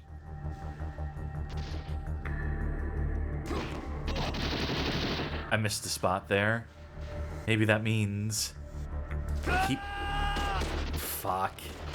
I twisted my ankle! Okay. I think maybe from the start here, if you just hug the right side. Again, you'll be angry at me if I'm wrong, but that's my guess from looking at that. I mean, anything's worth a shot. I love how intrusive. I mean, the heads-up display in this game is already like maximalist hell, right? And so to make the quote-unquote mini-map a giant fucking thing that you put up to your face in the context of the game that takes up the entire like third of the left-hand side of the screen. Yeah. It's certainly a choice. Yeah. I mean, I have to do it. It's very Far Cry 2 when you have to take the map out. Oh, this rules then. Yeah. I'm going to read this from Slime Generator. This is a semantic question in chat. Would you consider a maze well constructed because it effectively disorientates and confuses, or would you consider it badly designed for that reason? Do you align with the motives of the constructor or the player? I think a good maze should still have like unique sort of sections. Or like ways to indicate I've been here, I've been through here. Like when you're in a cornfield, right? If you do like a cornfield maze, you could theoretically like, you know, bend a stalk to say like I've been through here. In a hedge maze, you can sort of peek over it to get a sense of place if you chose, and you should choose. I would choose in that scenario. Yeah. I think a maze can be difficult, but I think it should like be readable.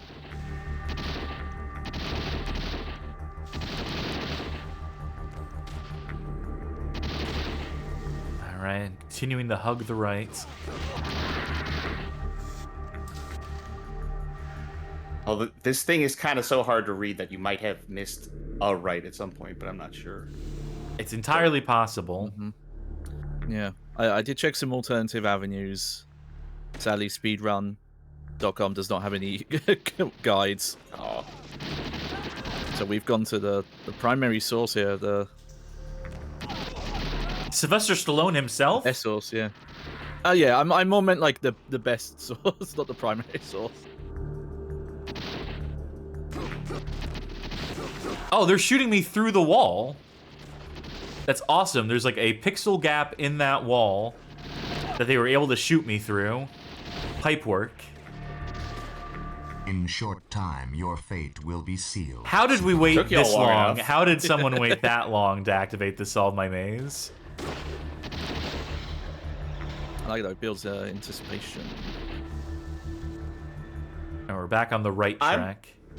I'm gonna go ahead and say though that given what I'm seeing of the turns you're making and looking at this map, I'm not sure how accurate this map is to the actual layout of things, because I'm not seeing some of those little This is a alcoves. present from me to you. I mean, I was in the alcoves earlier.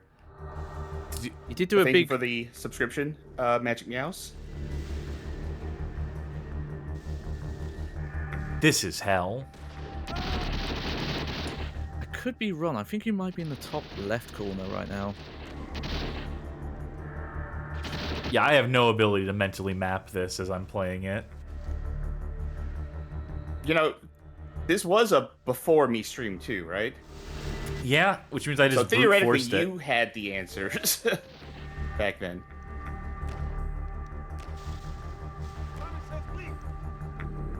Simon says bleed.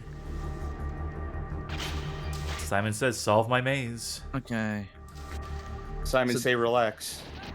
Yeah, so now I think you're in the part that's labeled this path finally go made it, all down friends. Go all Okay. down? No. then. Yeah, where it kind of like the office cubicle layout, it looks like. I stuck up behind some of those motherfuckers. Sneak up behind a Hey, bunch look of at these that, motherfuckers.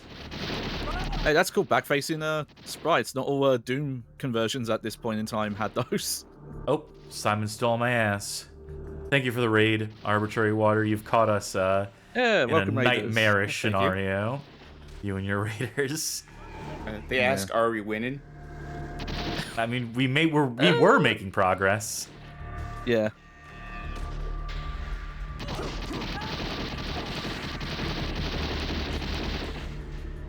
And yeah, Like a long corridor. and to give my last thought on Slime's question about the constructor or the player, it's all good and all for a creative team to match their vision. But if it's not fun, it's not fun. So. Oh, do not forget the Yeah. save state.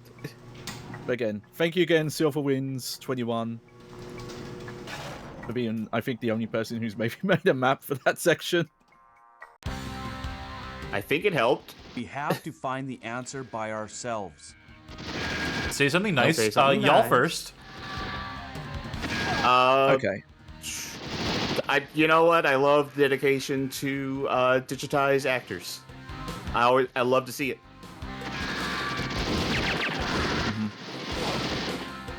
Johnny. Cool. It's kind of cheap just to mention getting the actors in, but that would have been pretty unprecedented for this time. Come on, Cassidy! But Rip. I do get an impression that the makers of this wanted to try and replicate parts of the movie pretty well. Like, it's a bit abstracted, but this also is pretty accurate to a bit of how this underground market looked like. It's like black market where you could get beer and rat burgers.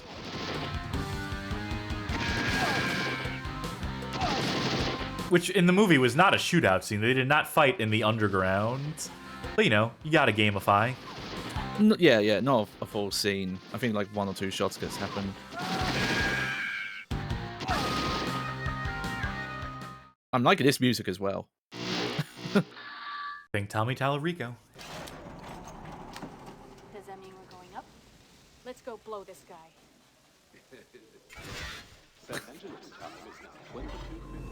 That was Sandra Bullock's character, by the way, who I guess they could reuse her voice clips, but not her. They couldn't get her in the studio for the day. Yeah. All right. Are y'all ready for some driving? Yeah, I'm really curious about this because I don't think I've ever actually seen this part of the game before. 3DO, the console that brought you the original Need for Speed. Yeah.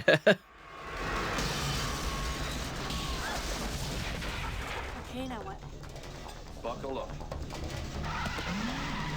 I see that these cutscenes are desynced. I'm assuming that is Yep. not actual hardware. I'm assuming that is emulation.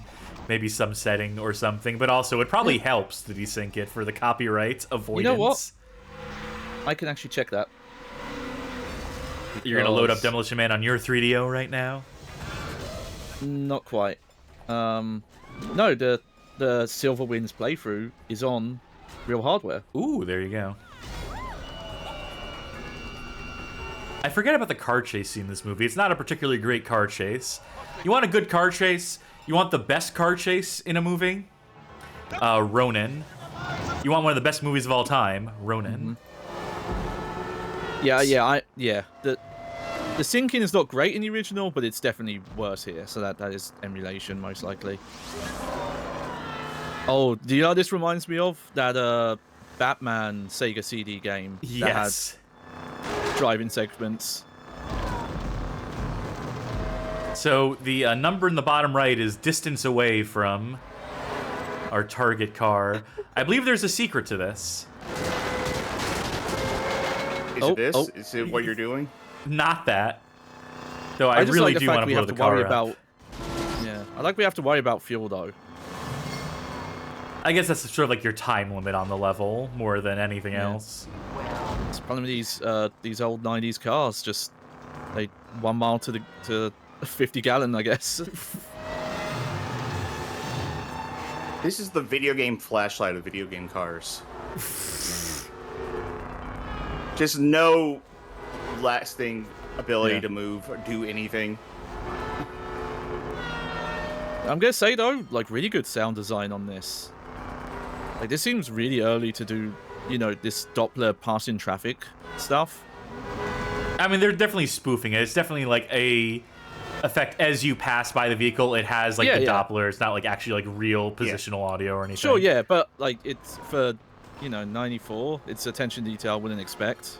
Have you figured out the secret yet, by the way? That once Simon's car is in sight, they clear the left lane for you. So I could just do that until the level ends. Yeah. Okay.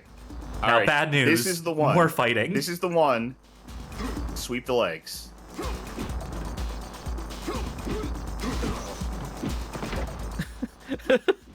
I like we got the fuel gauge still. Imagine if that just ran out mid-fight.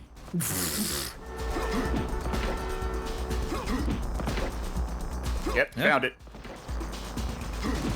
There's a delay on the crouch because you have to wait for him to get back up. I'm holding down the second. I mean, I'm just never letting go of it, actually. I'm never letting go of down here. So I was joking, but I just realized the fuel gauge is depleting still. Yes, because this fight's on a time limit.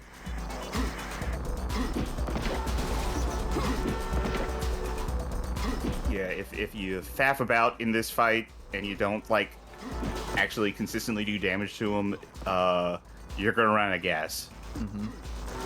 I'm fucking trying here. Yeah. I know you are, but... Yeah. I say, in the video I saw, in one of the videos I saw, where someone beat it, like, they just did leg sweeps.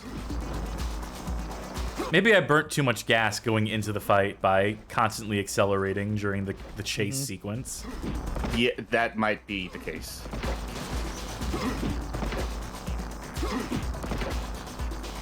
Which would suck if the game just puts you in a straight up unwinnable scenario. Magic Meow's asks, when's the real-time strategy level?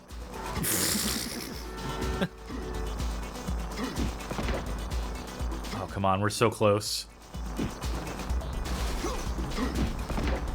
I mean, maybe not that close. Who's to say? Yeah. Everything's relative. Yeah, no. If this had come out a bit later, there definitely would have been a stealth segment. Oh, yeah.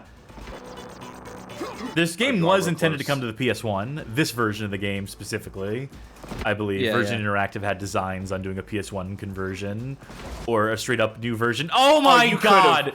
You could have gotten it. There were like a few missed opportunities earlier on where if you'd gotten it, you would have won this whole thing. All right.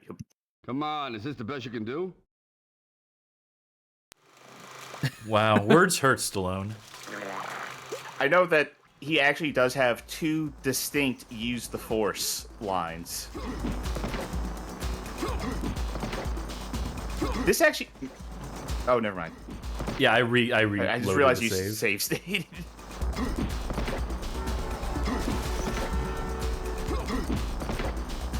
I feel like if this game's going to give you continues, only giving you one continue that you can never refill, it just feels insulting. That's based on the difficulty level. Also, passwords for every level on the pause screen here. Oh, okay. So you can just pick up whatever level you want to pick up from. So if you have a favorite level, like let's say you really love the driving section, you can just play that level to your heart's content, get to it right from the title screen, get right into the good part of the game. So look how much score we've gathered in the game so far. 300,000. This goes into the billions. Well, only on loop. You're only on loop 1. You know. Oh, that'd be really funny. This game just loops. Yeah, you get to the end and it says, "Thank you for defeating Simon. Now go back in time and do it right." And then you get sent back in time and you fuck up again, go to jail, and you.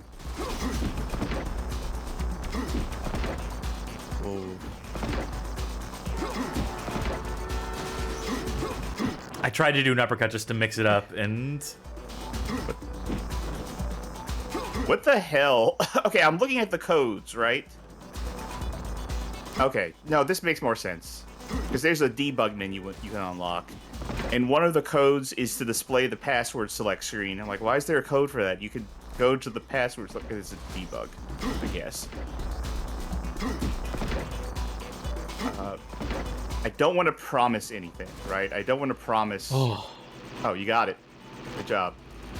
Yeah, I was holding my breath there. I was real worried. Car runs out of gas and you just fall off anyway here. Oh. Wesley Snipes' character portrait looked like one of those Flash games where you beat up like the members of NSYNC. And so every time you click on it, it adds like a bruised decal to it. Mm-hmm. I don't want to promise anything, but according to this code thing here, you can put in things that'll take you to 5 different secret levels like that Doom level thing that you were doing that are modeled after the interior of the Virgin Studios offices. Now that's something I didn't explore in the previous playthrough, so we'll definitely do that. Also, we are nearing the end of this game already. Yes. Jeffrey Dahmer? Wilkes, that's it. Send a maniac to catch a maniac. Jeffrey Dahmer, oh, you eat one more person, we're putting you on ice. We're gonna, that's it. Get in the ice bath. I think we have one more tunnel section. Yes, and then I think one more fight, and I think that's the game. Also, I forgot how fucking ripped Stone was at this point. The veins in that shot on his arm.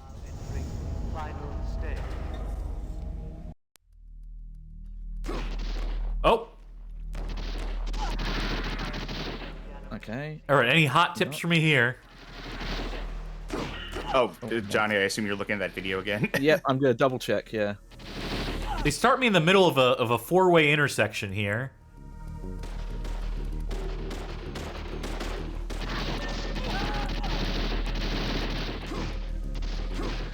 Oh.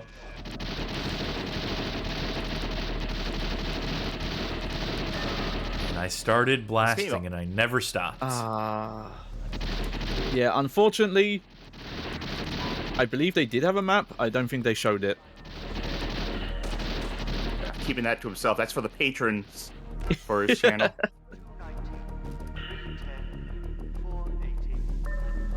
But at least there's some lighting in this area. There is a code specifically for the shooting levels, apparently, that lets you see blood. That's it. Huh. And when it says shooting levels, I don't know if they mean the What's weird is that this game was already levels. rated M for mature, or the equivalent of it, from 1994. If I'm looking at the cover here real quick. I wonder if that was... Hold on. I'm gonna check something.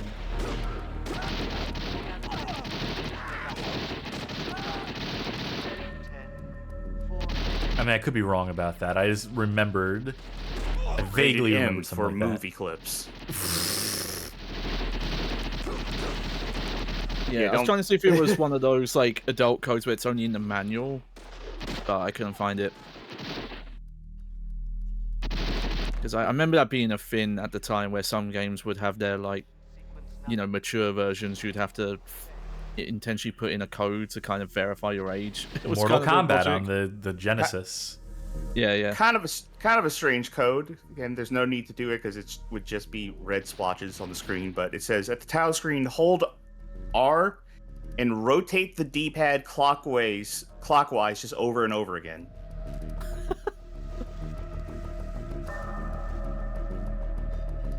I'm gonna run into Simon if I keep going this way. Oh, Snicker Porcupine mentions the Wu-Tang Clan game. Had that.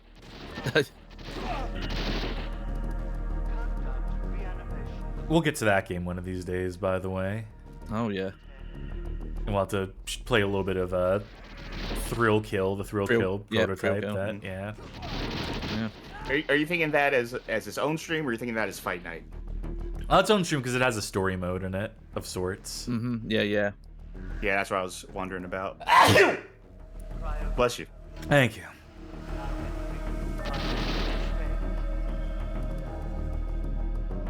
God, this is nauseating. Like, the more time I spend in these tunnel sections, as they call it, the more I hate it, the more disorienting it gets. And we're going to ask, is the gimmick here is trying to be every genre? Yeah. And trying the keyword. Okay, it looks like you do have a film. Yeah. Demolition Man is a film with very, many facets to it, so the game must also match that. So let me ask this question. If they had to focus in on one, maybe two of the genres represented in this game to encapsulate the scope of Demolition Man, and then just work to really refine both of those genres within the game, what two? Make it a straight light gun shooter. Just gallery rail shooting. Yeah. Yeah, And- I think that would be and like probably if the best you- focus. And if you wanted to do a second, then it may be these sections.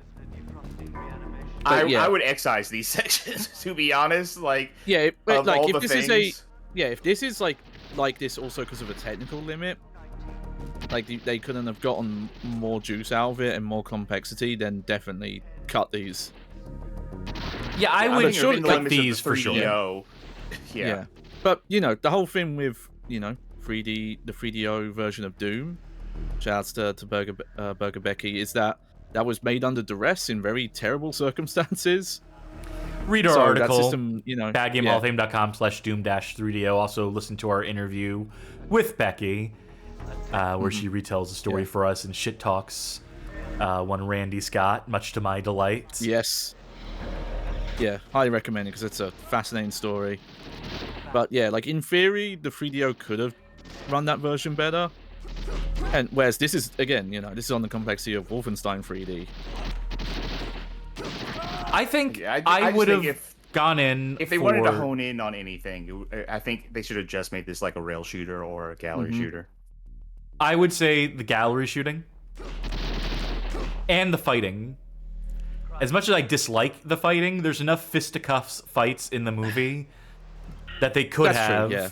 I would have had more fights than just It's just- Phoenix. Yeah, it's the problem is at least playing it and seeing the way the AI works and stuff. It's the little faith I have that this team knew enough about fighting games to have made it good. Yeah, like I think thematically, if I would have said two things, I would have said the gallery shooter and the fighting thing. But looking at what they were capable of making, I would have also dropped the fighting game bit. Yeah, and to be fair to Ev's time, because it was quite common at the time for fighting game projects to be done by developers because it was considered like an easy, cheap thing to make compared to a lot of others. And then the common story is developers go, oh, actually, it turns out it's really hard to make a balanced and good feeling, controlling fighting game. Who'd have thunk? Yeah, like I think of another 3DO quote classic, Way the Warrior. Like, the main thing with that was, that was Naughty Dog's first game, and it was a cheap project where they just got a bunch of their friends to put on weird costumes in front of green screens and make a fighting game. Now, if you were to ask me, narrow down to two genres, but I'm allowed to pick genres they didn't do for this game. Oh yeah, that's fair. Yeah, then go I would for say it. I would say the gallery shooter stuff, and then visual novel. I'm not kidding, because I think a lot of the most fun parts of this movie are when people are talking to each other, and when they're having these conversations. Yeah. So have interstill moments where like you're like talking to people and getting the story. Outside of the, you could do that with, let's say they had more budget. You could also do that with digital actors. You could have FMV things where, like, you're watching them talk and you pick your thing and they say their thing. You get these fun little back and forths, and then you go back to shooting. You say visual novel. Yeah, Do you more mean? I think what I'm envisioning when you say that is more like an adventure game that happens to have like dialogue and dialogue trees and choices you can make in conversation, and that would also give them the ability to have like their 3D CG environments that you can navigate, like police headquarters. You can go down to the target range. You can talk to Sandra Bullock. You can look at a map that shows you where crimes are happening, or what have you. They could flesh it out in that sort of way. You could flesh it out, or you could have it kind of as simple as scene by scene, which I think I would prefer, just to cut down the chaff a bit of like just the wandering around, like. Because then you're getting more into like this again. Well, it could be point and click, like, go to this location still. But even then, that's not, I'm using visual novel a little glibly when I say it like that. But, picking a location that you want to go to and then talking to people there is kind of that still. Are you thinking police knots, basically? Yes, I am. Police knots is like that, or a snatcher or something like that. Yeah. But maybe not necessarily any like puzzling elements to it. Just yeah. But if honestly, I that would be say, really good. have it be a a rail shooter or a light gun shooter. I'll just say it like that. Have it be like a light gun shooter, and then if you wanted to add something else, add interstitials where you can actually get that story and. You know, because like I said, I think my favorite parts of the movie are when people are talking to each other, like when Dennis Leary gives his like speech about meat and that sort of thing. There's also a fun thing. Some, let me hang on. Hey, Luke Skywalker used the Force. Hey, we got the other variant. That's the other read of it. And he was so enthusiastic to deliver that too, and his timing was spot on. I love that he kept the first like 5 seconds there. But yeah, I can't think of examples off the top of my head, but some licensed games do the fun thing where Oh no. You're going through the story of the fuck property, this. but then you have options to. Okay, wait. All right. The level select thing is while you're playing the game. Well, I could just use the password. Okay. I mean, do you have the password for No. it? That's what I was saying. Because on the thing, there are no passwords for individual levels, but there's the stage select code, which is while you're playing. Here, I will link you to the GameFAQs page so you can look at it yourself instead of me reading everything out to you. Abort. There you go. Okay, so... Yeah, scroll down to stage select. Pause the game and press L, A, up, down, R, up. L, A, up, down, R, up. L, A, up, down, R, up. What are we doing here? You have to do it really quick. You're doing L as in like left trigger, right? Yes. Let's double check what the A button is. Cross, that's what I figured it was. You pause the game and press LA up, down, R up. I've done it like a dozen times so far. It's supposed to, the passcode box on the screen will change to read hashtag PWR to indicate the code is in place.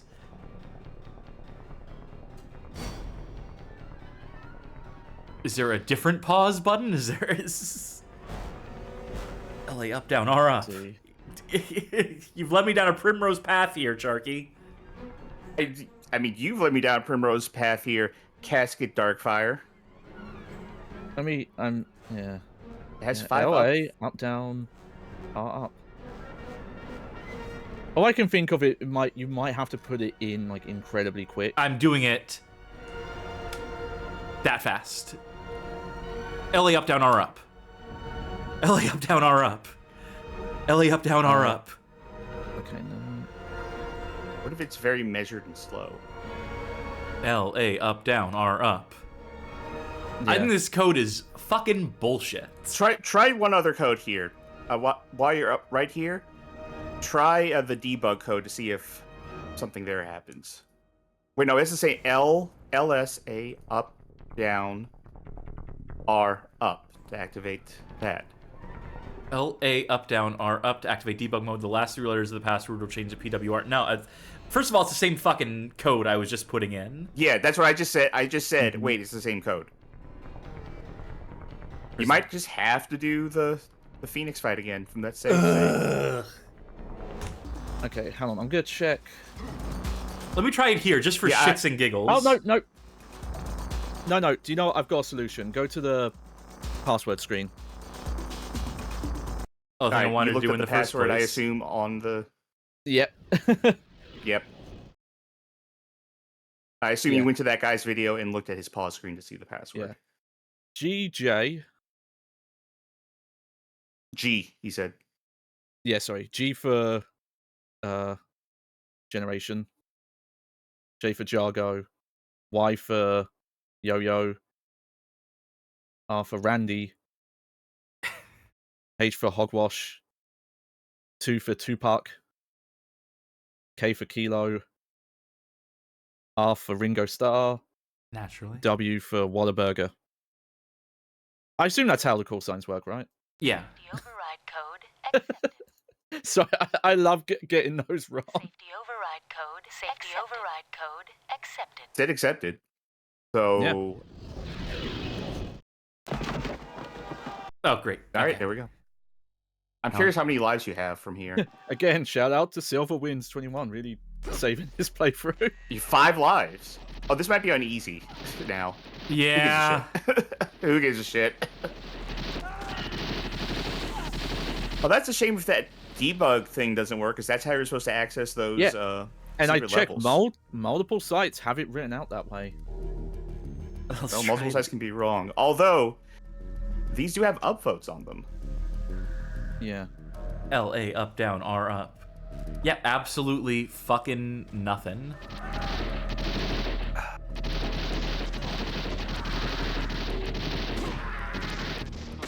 Unfortunately, getting back into the stage doesn't help us with the primary problem we have with it, which is figure out how to fucking finish the stage.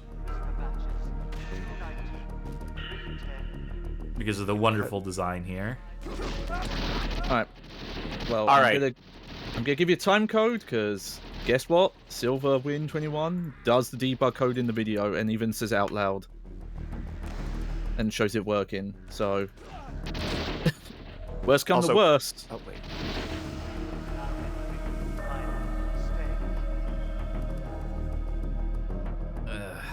Attention. Attention.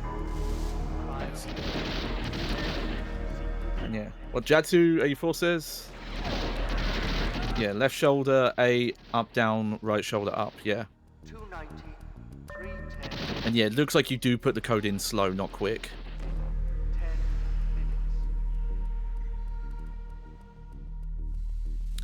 10 minutes. I just for shits and giggles, I tried it and nothing. Yeah. Oh, I'm gonna watch. Wait. I'm gonna mute myself. Here.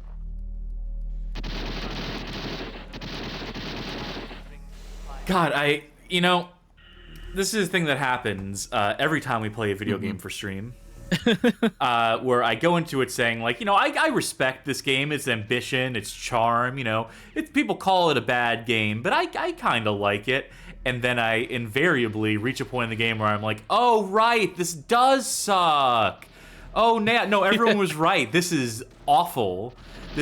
I can see myself, if I was on real hardware in the year 1994, getting to this point in the video game and being like, I renounce video games forever because this is so bad. And in these fucking tunnel sections, as they call them, absolutely qualify. This is... Where's the fun? At a certain point when you're developing a game like this, you just need to ask yourself a question. It's a question that fucking id Software asked themselves while developing games the likes of Doom and Quake, where they had to recognize in a moment in time, like, hey, where's the fun in this? And then completely, like, restructure those games from the ground up until they became what they were. Fucking Deus Ex, Warren Spector famously talks about, like, having, like, a mostly finished game and realizing, like, oh, wait, we forgot to program in, like, anything fun. We forgot to, like, actually design, like, fun stuff. Let's fucking start this over. At no point did anyone in the Virgin Interactive team ask that question while playtesting, while designing this nightmare hell that we find ourselves trapped in. Or if they did ask, if anyone did ask, they were shot down by someone who diligently reminded them, hey, we have like 2 months till this has to go gold. And the 3DO company who is paying for production of the game says we have to have this in. Oh, by the way, Elvis Scotch tries redeemed to say something nice during that. Sure. What? They just did. Okay. Something nice is that that they got... Oh my god, no, I don't got it. I don't got it. This level is making me so fucking miserable. I mean, I can think about the happier times in this game. I can think back to the gallery shooter stage, which aren't good, right? Like, as far as gallery shooters go, it's quite unfair, the amount of, like, predicting you have to do and the locations where enemies spawn from. But at least, like, they're colorful. You know, that's gonna be my compliment. This game is colorful. there's outside of these levels. I mean, look, there's computers on the wall. They have colors on them and graphics. All right, okay. If you were one of the people who actually bought a 3DO, and you were then one of the even smaller subset of those people who bought the 3DO light gun that I didn't know existed until I found out about this game, then hey, you had a use for your light gun. I feel like that was probably a very small market of games. Yeah, 3DO did not set the world afire, in case that was not known to viewers of the Bad Game Hall of Fame stream, in case people were wondering, like why haven't I heard of 3DO? Imagine if you were like one of those kids that got, Rob the Robot for NES, and then like later on, anyone released a game that made use of Rob the Robot, you'd probably be like, oh, thank God I can use this thing again. They made more than 2 games for it. Thank you. Oh, Professor Gascan has a good question. Did the 3DO have bad specs? I want to say no, but it was a very expensive console for the time. Yeah. Wasn't it also non-standardized? No, there was... To a certain degree? The 3DO was a hardware standard, in that there were specs that were given to multiple manufacturers, including the likes of Panasonic. If you ever hear it called the Panasonic 3DO, it's because they were some of the primary producers of the hardware, but there were other manufacturers that were also producing 3DOs. Just like the Philips CDI, I believe, also had like a similar deal where different manufacturers built different models of CDI that were all interchangeable. 3DO were all interchangeable to an extent. I think there was... people mentioned the Gold Star. I believe they had it in the Asian market, so there's maybe a couple exclusive games there because you have to load a font ROM into the system as well for language compatibility. It's a whole thing. I believe Snowy Aria actually just translated a Asian exclusive 3DO game. But as far as the hardware specs, what the 3DO could do, it was more powerful than 16-bit contemporaries. I think the Jaguar technically had more horsepower, but was so much more difficult to develop for that no one really knew how to utilize that extra hardware. I think the 3DO for its part was easier to develop for, but being less powerful than the likes of the Jaguar, there's definitely a ceiling on what it could do. Yeah. So because the example I remember, because there's a really good Digital Foundry video on the game, they cover the original, and I think some of the later Road Rash games, and I think their conclusion was the 3DO version was the best version compared to the later, PlayStation 1 version and Saturn, things like that. So in some regards, in those later systems, it could do more than those.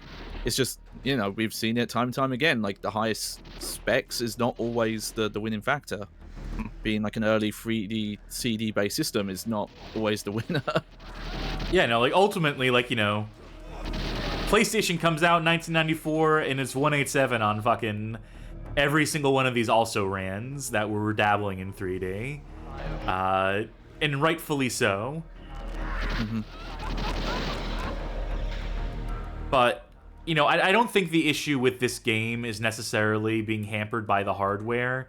I think it's just spreading themselves too thin. I think it's a lack of focus in design. I think that if they honed in...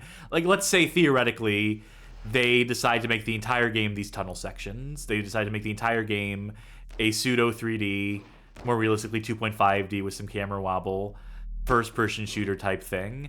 They probably would have had more time or more impetus to optimize this to where, different elements on the screen, that bringing this thing up wouldn't half the frame rates.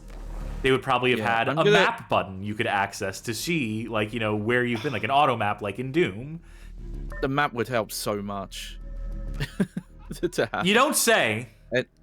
And I've even watched, where some of these paths are going down. It's just, the level design in this is just baffling. Just it's just a corridor that goes to a dead end for no reason.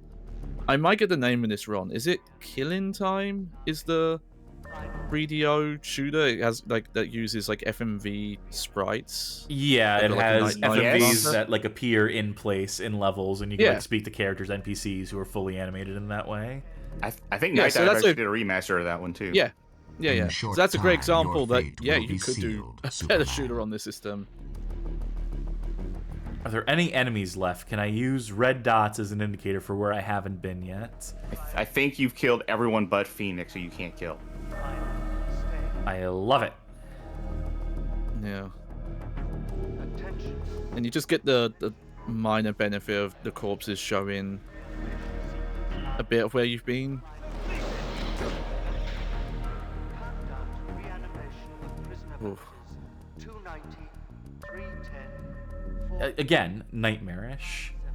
That you just can't. I can't imagine anyone finding this fun. I can't imagine anyone on the team, on the Virgin Interactive team, looking at this and being like, "We really knocked these sections out of the park." Yeah. But yeah, I could see the that fucking dead end. And I think we've been there before as well. And And that not might, your- that might that's be not the on you. start of the fucking level for all I know. Yeah. There's really no way to know. Yeah. I could. Well, I think could you said see you a started. lot of- I think you said Go you ahead. started the level at a 4-way intersection. That was a 4-way intersection there, which is why I assumed. If I go all the way back here. Well, now Yeah, I'm trying to find I my could way see- back, and that's not going to happen Yeah. either because it's just impossible to navigate this shit. But I could definitely see a game like this where the development milestones were, does this gameplay section work? And that was that was mostly the end of it, because yeah, if you spread this thin working on all these game modes, then all you're really concentrating on is like, does it work? Is it beatable? You know, no one wants to hear this. No one likes it when your design criticism comes down to they shouldn't have been so ambitious. They should have been more workmanlike and It just is true though. thrown in the towel and just rested on their laurels and not tried as hard. Because you want to reward ambition, you want to reward creative thinking, you want to reward people who shot for the moon and landed short. But in a case like this, where it is so clearly an active detriment that all these different sections, none of them coalesce into anything even like vaguely functional in terms of like entertaining design. Like, sure, this works. I'm playing it. That seemed like a particularly long tunnel that almost acted like a sort of waypoint. Cryo-Prison reanimation sequence now entering But we've been here before. It's like a slightly different thing, but you know, a development issue people talk about is feature creep. And you can look at, like, you know, high profile failures, like look at Duke Nukem Forever, and a lot of that was just the ambition of constantly trying to chase that new tech, and the creative leads constantly just throwing stuff out and throwing new ideas in. Obviously, it's not exactly the same issue here, but it's just like there are some great examples of games where you can be too ambitious and not focus in on your core idea and get that great.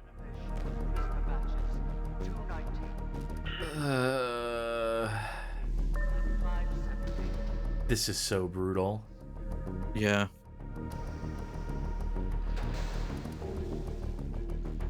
Like, this game has so many great little moments in it. Mm-hmm. And then you get to this part. You get to one of these two levels, and it is just like... I definitely think these levels are the worst gameplay segments of this. Uh-huh. I gotta say, I never like a maze.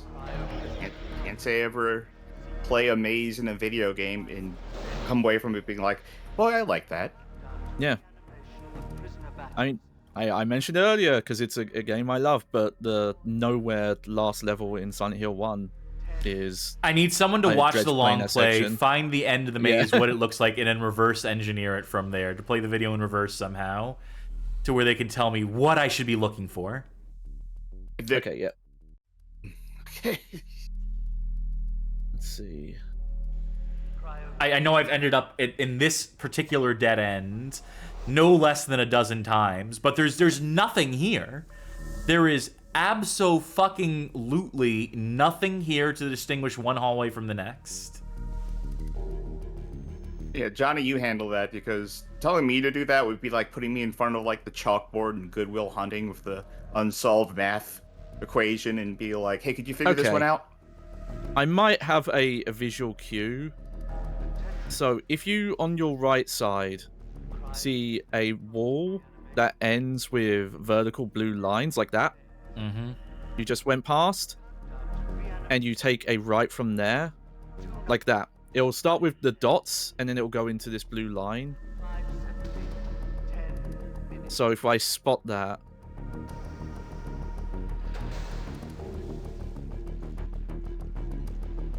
then that's at least...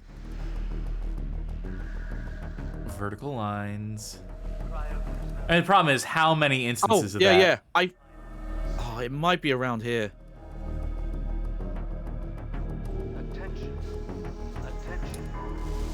Attention, attention.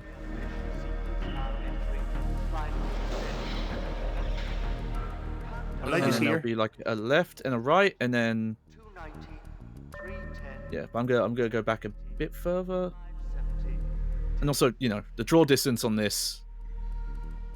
What draw distance? not great. Yeah, hang on. Have you been that way?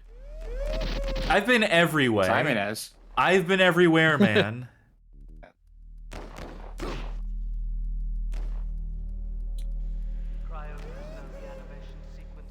Cool. Cool dead end.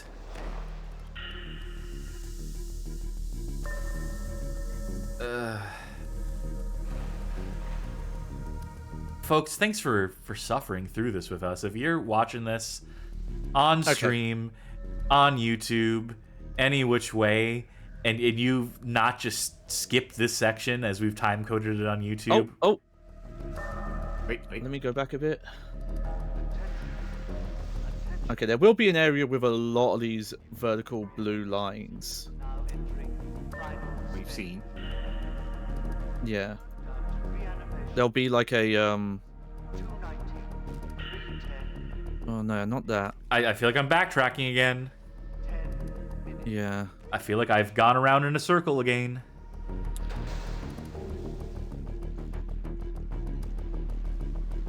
At some point, I'm just going to have to emulate step by step whatever they do in the long play.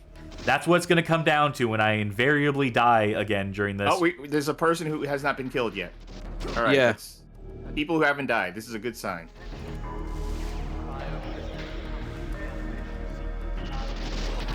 Oh, Yes. wait. A lot of blue lines. Yes. Okay. Yeah, so I believe you need to take a left. Next turn left. Then No. Well, Yeah, this way.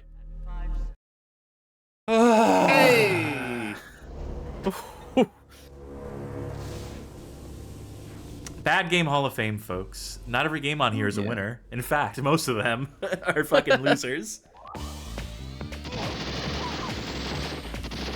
Okay, so there's a shootout section. Infinite ammo.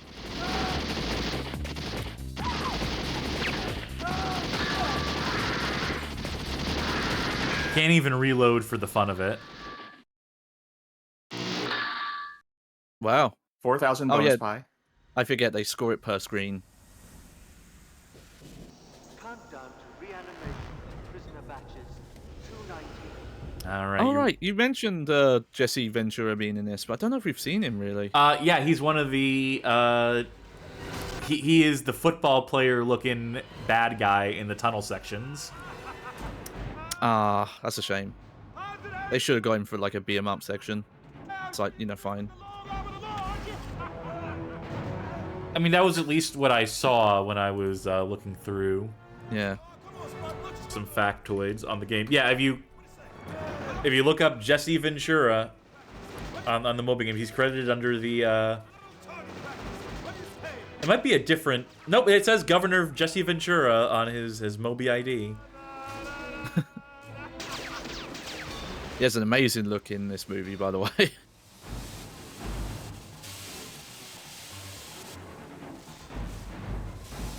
Okay. So it is finally time to put Simon on ice. Okay, and now we're this close to the end. I gotta say, yeah, if this was your first exposure to this movie, you would really not follow what the plot was.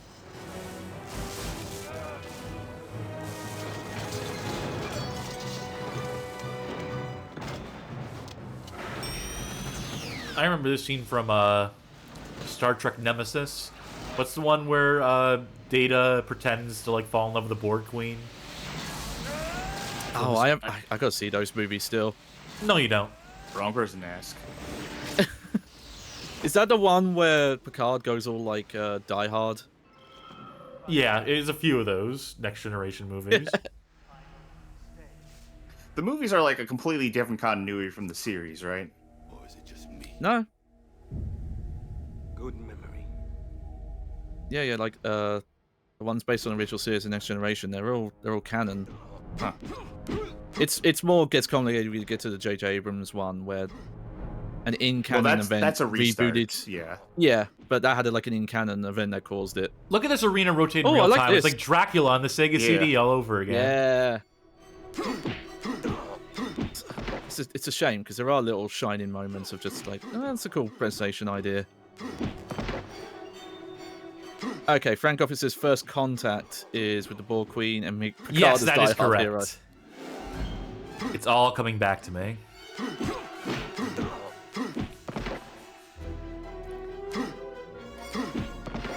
Why was the final fight the easiest one? I guess that fits the movie. It's the one he actually wins. Oh no, you're dying. You're losing all your lives.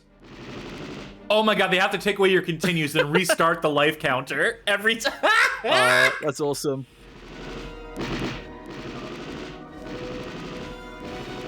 Then cuts to the game over screen. Alright, awesome kill coming up.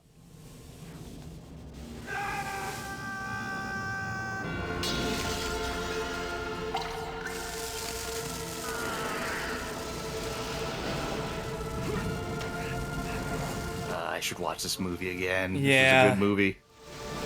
Maybe we'll watch it on Discord one of these days. Discord.gg/BGHOF. We're long overdue for another movie night.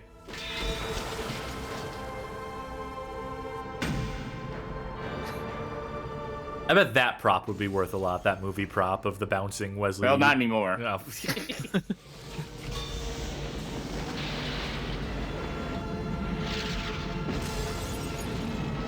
Well, there goes the neighborhood. Here goes every criminal they were trying to reform. By the way, you can pause these FMV cutscenes if you press the start button. Oh, that's awesome. Yeah, like you need a And little now you break. can put in the debug code. Because once this game's over, I want a shot at that debug code.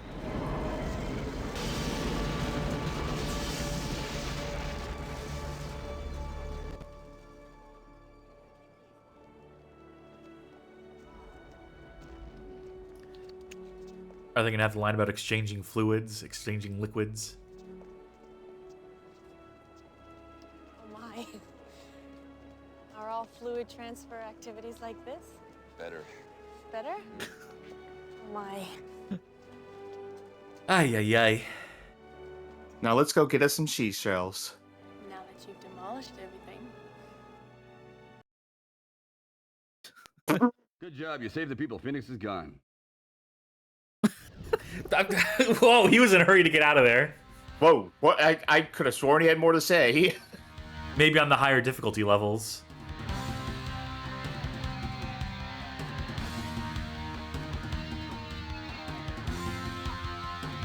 Yeah, that's my name. I put it in. There we go. Alright. You know what time it is.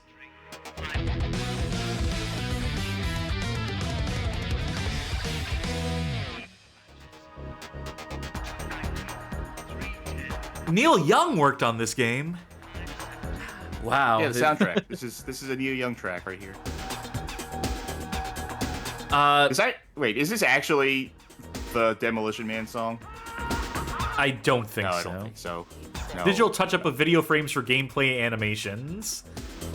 It's a lofty title. Barry Pringle of Chip fame. I looked online. I looked around.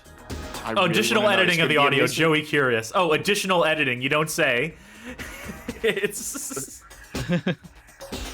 going to be a mystery that I don't think we'll solve. But I really want to know, what is the bonus pie? What was that? What did that mean? I wonder. Is that going to be in our thumbnail? A pie just sitting around? Who knows? No, it's in Jesse the Body Ventura. Yeah, there we are. Yeah. And Sage Stallone, who I believe is Stallone's son. Wow, Tommy Tarica helped with the green screen as well, apparently. Also, Juan Alvarado there, all over this game. They told Tommy to wear this green suit and just like spread your arms real wide behind Stallone so he can act in front of it. In front of you. All right, special thanks, John Body, baby. There's the body. And he he participated in this, and he's like, body. One day I will make shitty first-person shooters that become even shittier fighting games, and then proceeded to make the Terminator 3 video game, Fugitive Hunter War on Terror, et al. I mean, think about it. This is also a game that starts with a shooting section that transitions into beating up a terrorist in a fighting game. That's true.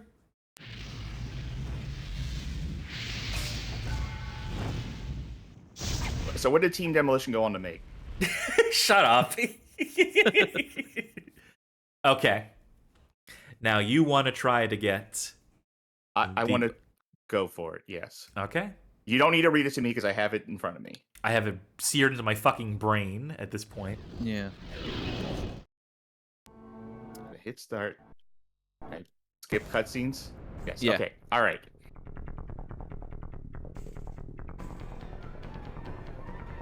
Got it. What the fuck? Yeah, magic tuck. I told you. What did you fucking do different? I don't know. I know what I'm doing, I guess. So let's see. Oh, hang on. Okay.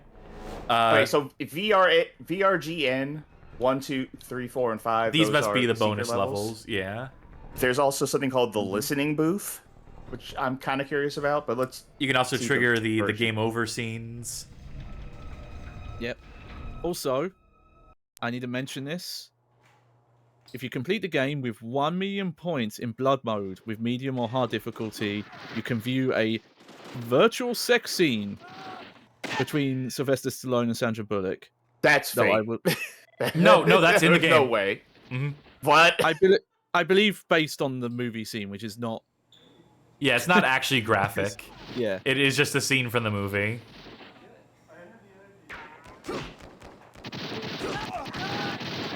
This is cute. What's great is that this other is levels like this. infinitely more navigable than the actual levels in the game. What are you doing with that? Wait, does that lady die with her legs just sticking straight up? Look. Also, these are bespoke developers, right? Open here's our Also, is that Simon your Phoenix Simon Phoenix? stand-in. Yeah. Also, yeah, as Chad pointed out, having a sign that just says Virgin bonus level is great. I've drawn you as the version bonus level and me as the Chad extra game. So hey, if you want a measure of revenge against the people who made this game, they put in a way in the game to do that. I feel like this was their own way of revenge, right? Like this was maybe this was them being like, God, I need to like have some way to vent. That's one level down. Yeah, it's version 2, I guess. I would assume. They do kind of look the same.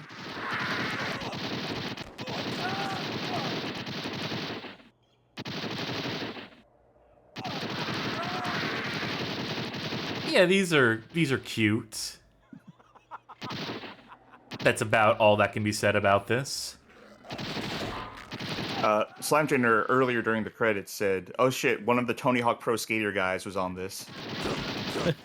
Not shocking, not surprising. Humble beginnings. But yeah, it's nice seeing a level with like some lighting and oh dear, that's gonna be nice. And that scream, there's a screaming sound effect for some reason in this level. Oh, so in my ears, because I have weird audio levels at the moment, it sounded like a bomb dropping, like the whistle sound. Yeah, I can hear it. It did sound. It's an audio Rorschach. It's whatever you want to hear. Well, wait. I like that guy. I know we're being shot to death, but I like that guy. Hey, he's happy That's to the be giant here. that just helps out. I really wonder who these people are. You know, Developers. Like on the. Yeah, I know, but I mean individually, like Yeah, I wonder if they are the specific people credited in like the green screen stuff. I like they just slap photos, like not even realistic, just like, oh, here's an office picture we took, and that's a wall texture. Screw it. Like honestly, the making of this level would be more interesting to me. I think. Yeah. And this is very like Doom, like fan mod coded. This gives me good memories of doing like, is it not GZ Doom, the one before that? It's like Xandronium, which is yeah. You're thinking Skull Tag, which became Xandronium. Skull Tag, that's it. Yeah, this is the kind of stuff I would play on Skull Tag with friends, where we just find people's random WODs they would upload and host on random places. You know, something I regret having missed out on is back in the day like I never got to actually access the Hall of Tortured Souls in Microsoft Excel. Like I would have had the correct version, but I didn't know about it back then. Yeah.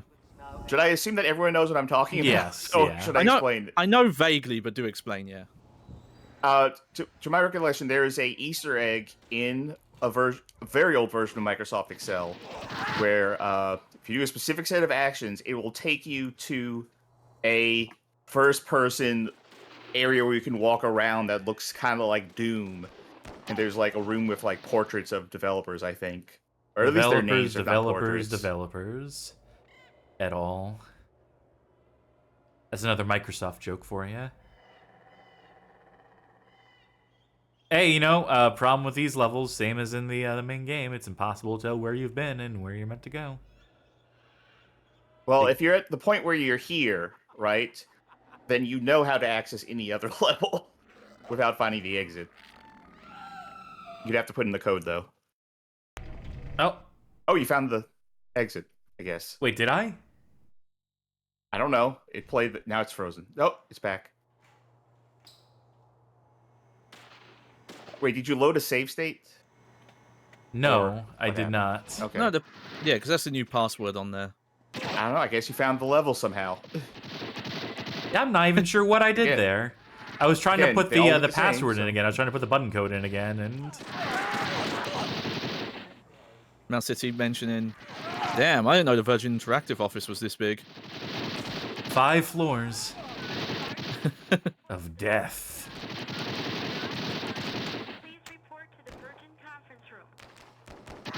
Oh, and they got unique, like, wow, what's it called? Announce antennae? Intercom? Yeah. I think that might be a UK term to call it antennae. Yeah. I kind of wish they had got a developer to film that shot of Stallone to use for these levels. Though I guess in law you are still Stallone in this level. Yeah. It would have been fun for those portraits to be like of some developer, though. Doing the same face. John Spartan, please report to the Virgin conference room. John Spartan. Okay, we got a clean take of that, so that's good. Clean as this game's gonna offer us. Yeah. The shit works when it's linear. I mean, they're failing at it still by failing to populate these linear hallways. And, not having any other weapons in the game. Me having to invent in my head the idea that you would have grenades that you could toss in the gallery shooter levels, and that just wasn't a thing. I'll be fair, for the sake of this specific set of levels, you're never supposed to come here anyway. As a player. Well, but you know, making I them mean, well, within the course of normal gameplay, you know, this exists as a bonus. But it is emblematic of the problems with the. Oh my god, this is not just a dead end. They do not have this whole thing just resolve in a dead end. Oh my fucking god. I mean, where else would you go after the final level? I am curious if there was a way they intended to get these codes to people. Yeah, magazines. Fucking magazines. Yeah, they usually leak them out to there. Yeah. But now I feel like what you said though still does apply to the real levels of the game where you don't have multiple weapons, you don't have any other sort of thing, and the signposting is really, really bad.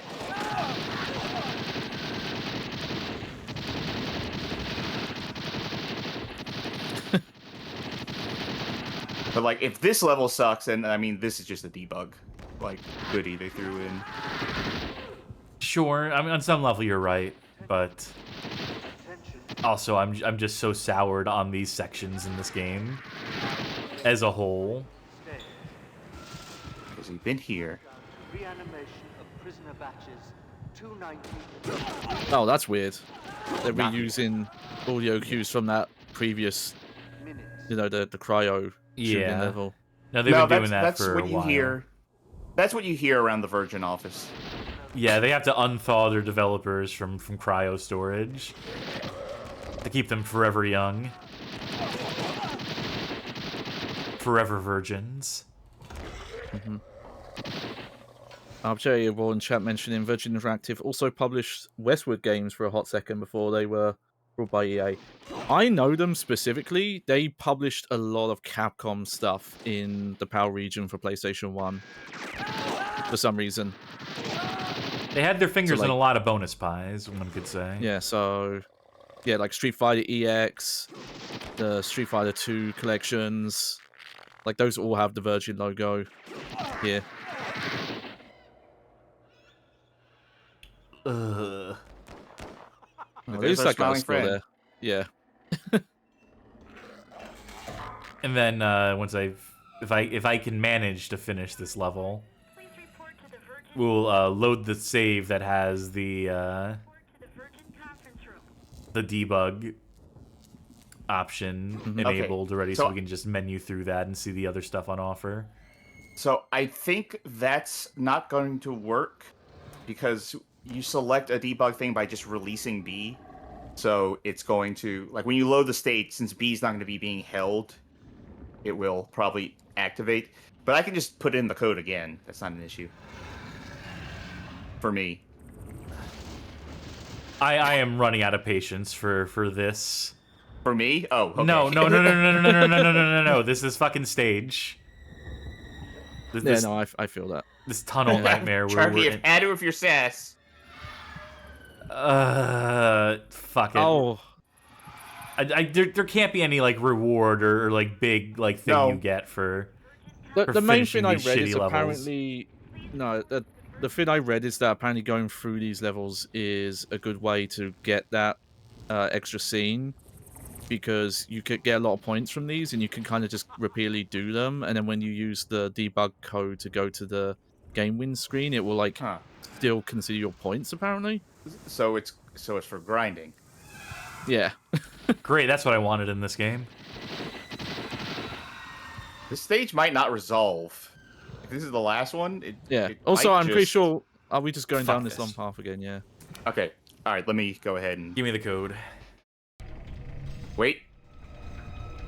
No, okay, this is what happened the other time when we tried to put the code in. Let me see what's happening here. Hitting A skips the level from here. So now it brought us to the last level. Okay, we might need to either load state. Let me try it one more time and see if it skips. Yeah, we've now found like just a straight up fuck around with the levels thing. All right. Okay, hold load B. the save state B one more holding time. B. Yes. Yeah. That's what I'm doing. Okay. All right. I want to see. I'm very curious about Listening booth. Mm-hmm. It's just a sound test. Yeah, music. Yeah. Demo tech. Wait. It's not gonna play it. This, No, hold like on. this bulbous looking CD. Settle here. on one. Settle on like a track. Okay, no, I thought that. Nope. Okay. Sorry, holding B All right, again. well, now try it again. There we go. Okay. Well, if that doesn't work, I have one other thing I want to see. Yeah, I'm trying to find. Oh, Game over. You could do that, yeah. Yeah. Oh, it takes us to this. Oh, I'm so scared.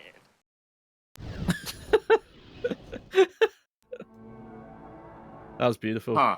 Weird. Okay, I think that might be the extent of it. Okay, there is one more thing I could do theoretically here. All right, I'm holding B if you want to do that. Or not. Not quite. Let me... Okay, here's what I'm going to try to do. Mm-hmm. I'm assuming it's going to be a 32-bit value. This is going to be a pain in the ass. Okay, start. Yeah, this might not. Break it into the code here. Let's see. Snick the porcupine mentioning, why is there a dinosaur in the office? Yeah, that... I think it's probably a jaguar or something like that. It's the actual sample, but it's used a lot for dinosaurs in media. Let's try. Oh, remember though, if you're trying to do it, if you're doing what I think you're doing, it also has to be with blood code mode on. I just want to see if that's true, yeah. Found the right value here. Okay. That it's 1,000,000 points I need to have. Yes. Right, Johnny? Yeah.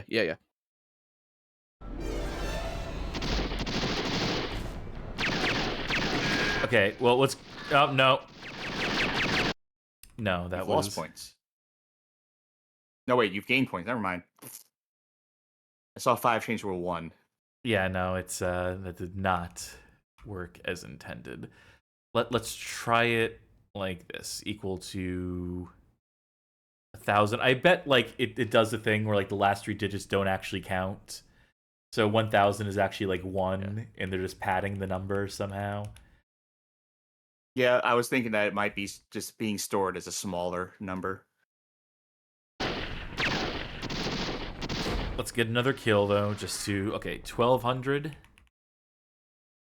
Continue searching for the cheat. Let's update the 1,200. And, you know, this isn't going to work, but it'd be nice if it did. New match count 0. Yeah, fucking go figure. Yeah, I think you're right that it would probably be... Like, the number's probably like 12 right now or something along those lines. You know, now you say that... Ugh. I hate that I'm like this. Yeah. I hate that I'm so compelled to try and... Yeah, you're at 15? Yeah. Do you think it's going to be a 32-bit value or going to be a fucking... If it goes up to like 1 billion or something, then how many spaces is that? Okay, we have 2 matches. Let's find one. Let's see if 17... Start or continue. Fuck. No. Nah. Okay. Oh well. I'm so sure if you want to there's a see what YouTube virtual video. sex looks like, Yeah. Go watch the film Demolition Man, starring Sylvester Stallone and Wesley Snipes. Give me that cheat code again.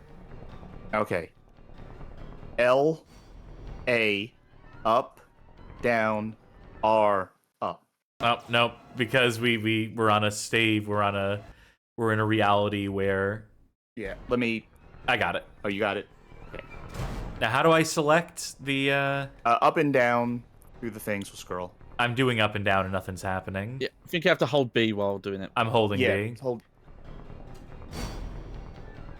You try pressing up and down, Sharky. Yeah, let me. I'm gonna hold B. Load the save state again. Okay. Yeah, I got it. What do you want to put in? Take me to the game over screen. Actually, yeah. Now let me just.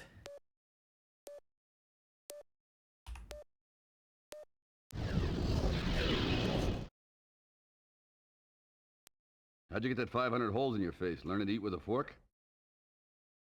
Great. Hey, See if it's you actually wanna randomized. know how you got those scars? I'm the Demolition Man, baby. How'd you get that 500 holes in your face? Learn to eat with a fork? It might not be random.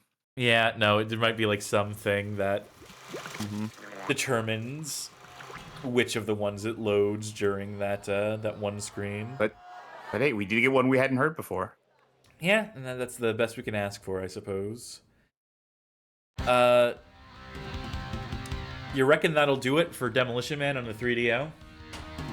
I think Yeah, so. Yeah. Yeah, I would think so as well. Oh, We didn't hear the stuff in the listening booth, but we did play through the entire game, meaning you heard all that music. Still hearing that sick music until I X out of that. Okay, so final thoughts on the game. Sharky, starty with you. I think it is a very funny relic of its time, particularly when we get to like the green screen footage. I think the the light gun sections are like a highlight. Maybe for gameplay, if we're really being honest, it's probably the hold on. highlight. If You keep go going. up there, okay. It occurs Anyway, the to me highlight. that I can play something here. Sure. Years ago today. The highlight probably is like 16th, the 1993. I forgot that John Body talked at the start of A this. video game team. Sorry.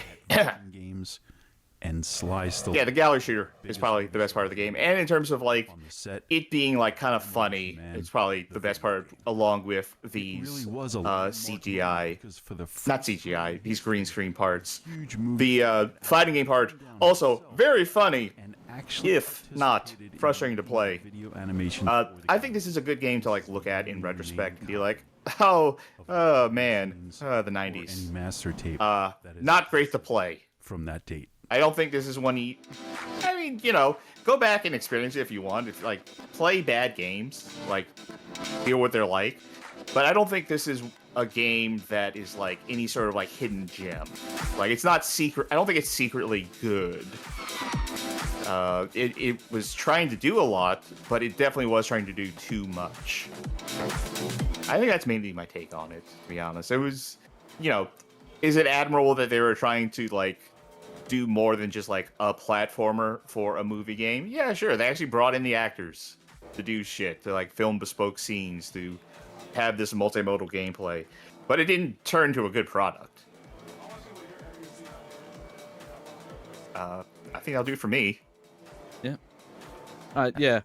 It is a fascinating look back into this multimedia era of gaming.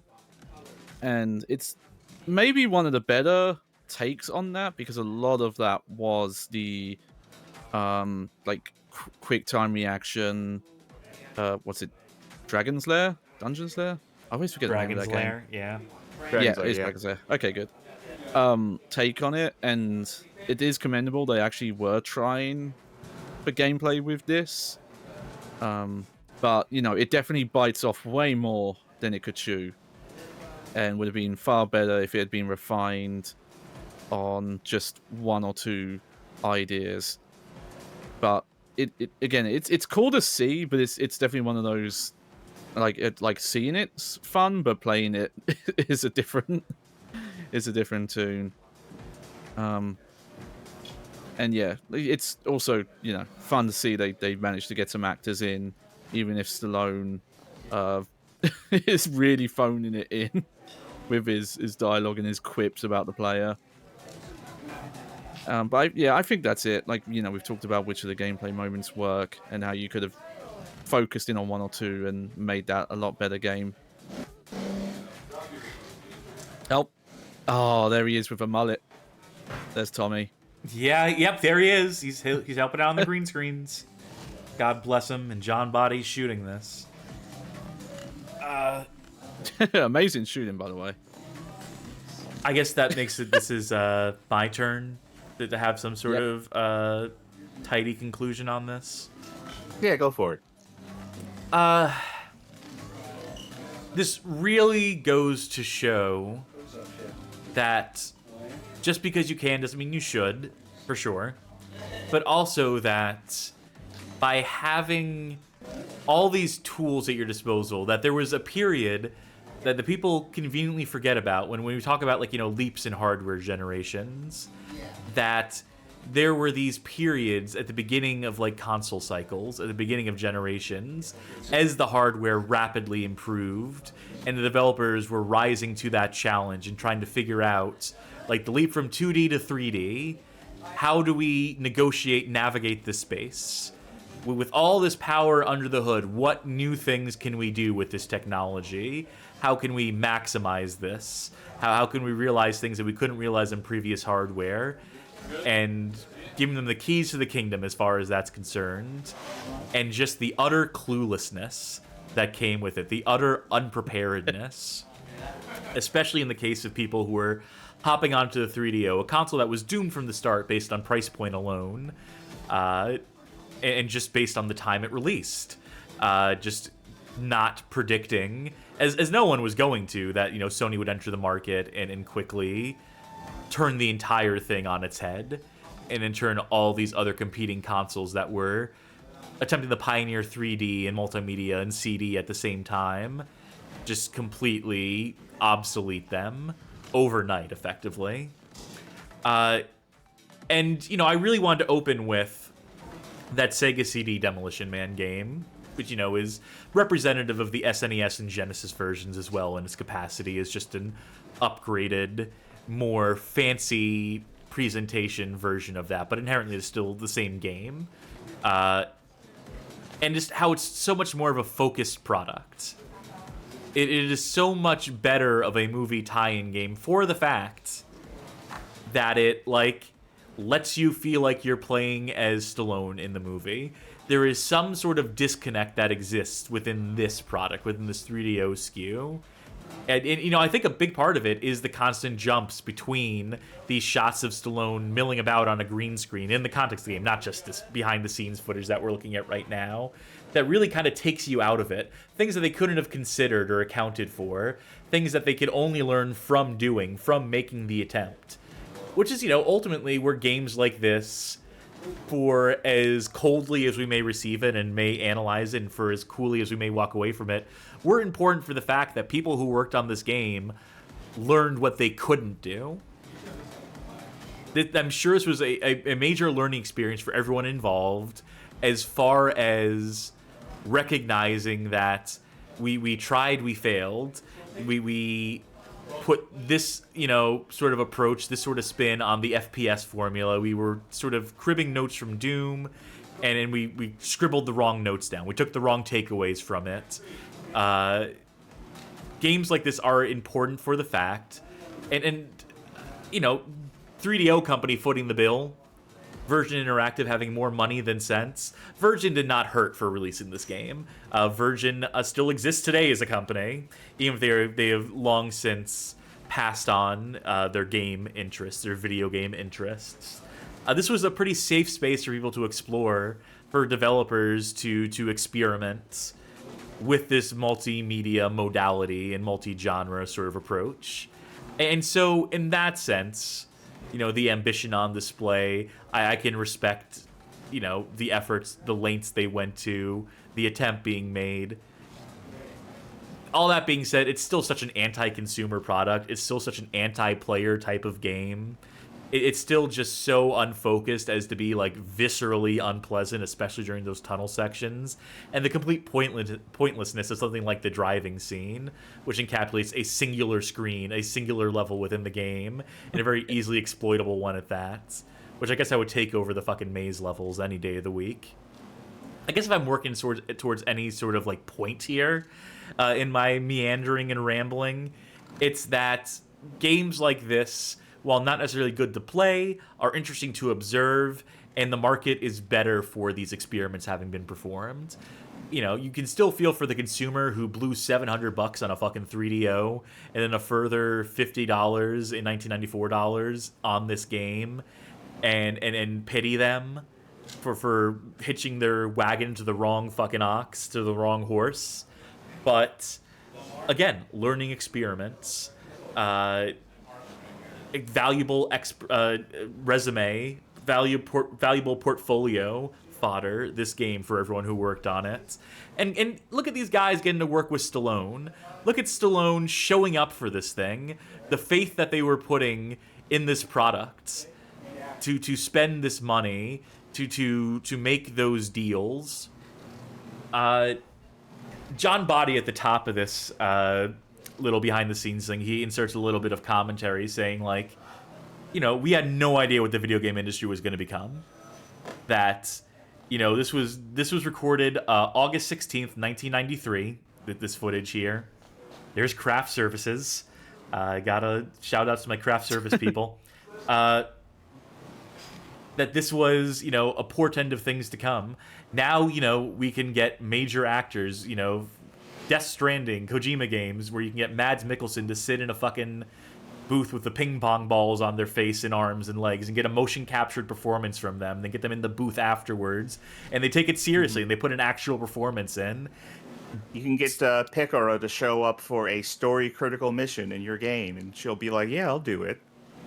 Stallone here is taking baby steps so that the industry could run, so that developers in future could say that, like, Much hey, like Stallone Hollywood here. actors are coming to the game studio and are putting up with this bullshit and participating in the process, and we've, you know, streamlined a setup here. I'm sure, like, the most, like, practical, valuable experience that, you know, came from this was probably the process of, like, the green screen and digitizing and capturing this stuff and chroma keying. You know, say what you will about the gameplay and the programming on the gameplay, but this, what they're doing here, this is pre-motion capture and just, like, having to straight up, like, chroma key actors out and, like, insert them into scenes and whatnot. This probably, like, taught them a lot for future games to come, for future FMV leveraging type games. But again, I'm going on tangents here and getting very easily distracted. All in all, this is a pretty bad game. All in all, I wouldn't recommend playing this game. I'd recommend just watching us play it. Or maybe someone more experienced who can get through the tunnel levels quicker if you don't want our exciting and hilarious commentary on top of it. But it's definitely one to be seen and appreciated, to understand its place in history, to come at it with the understanding that there were people trying their best under likely really odd conditions with where the money was coming from and the directives they were getting and the impossible standards they were being set to. But, you know, they made a valiant go of it, failed horribly, but probably learned a lot. And then that's the sort of silver lining I'm trying to find in this, is that this game failed in its pursuits so that other games in future might succeed, so that we can get an apocalypse with Bruce Willis in, or what have you, whatever else have you. This footage goes on for 36 minutes. We are only 11 minutes into it. We're not going to. So tuck in, folks. We're gonna. Any Wesley Snipes in this reel, or is it just Stallone? That would have been a different filming day, I imagine. This is all filming from one day. Yeah. So there's probably no Jesse Ventura here. Oh, I saw Stallone smiling. It was a cheap door. Like a Tumblr post, like, but that smile, that damn smile.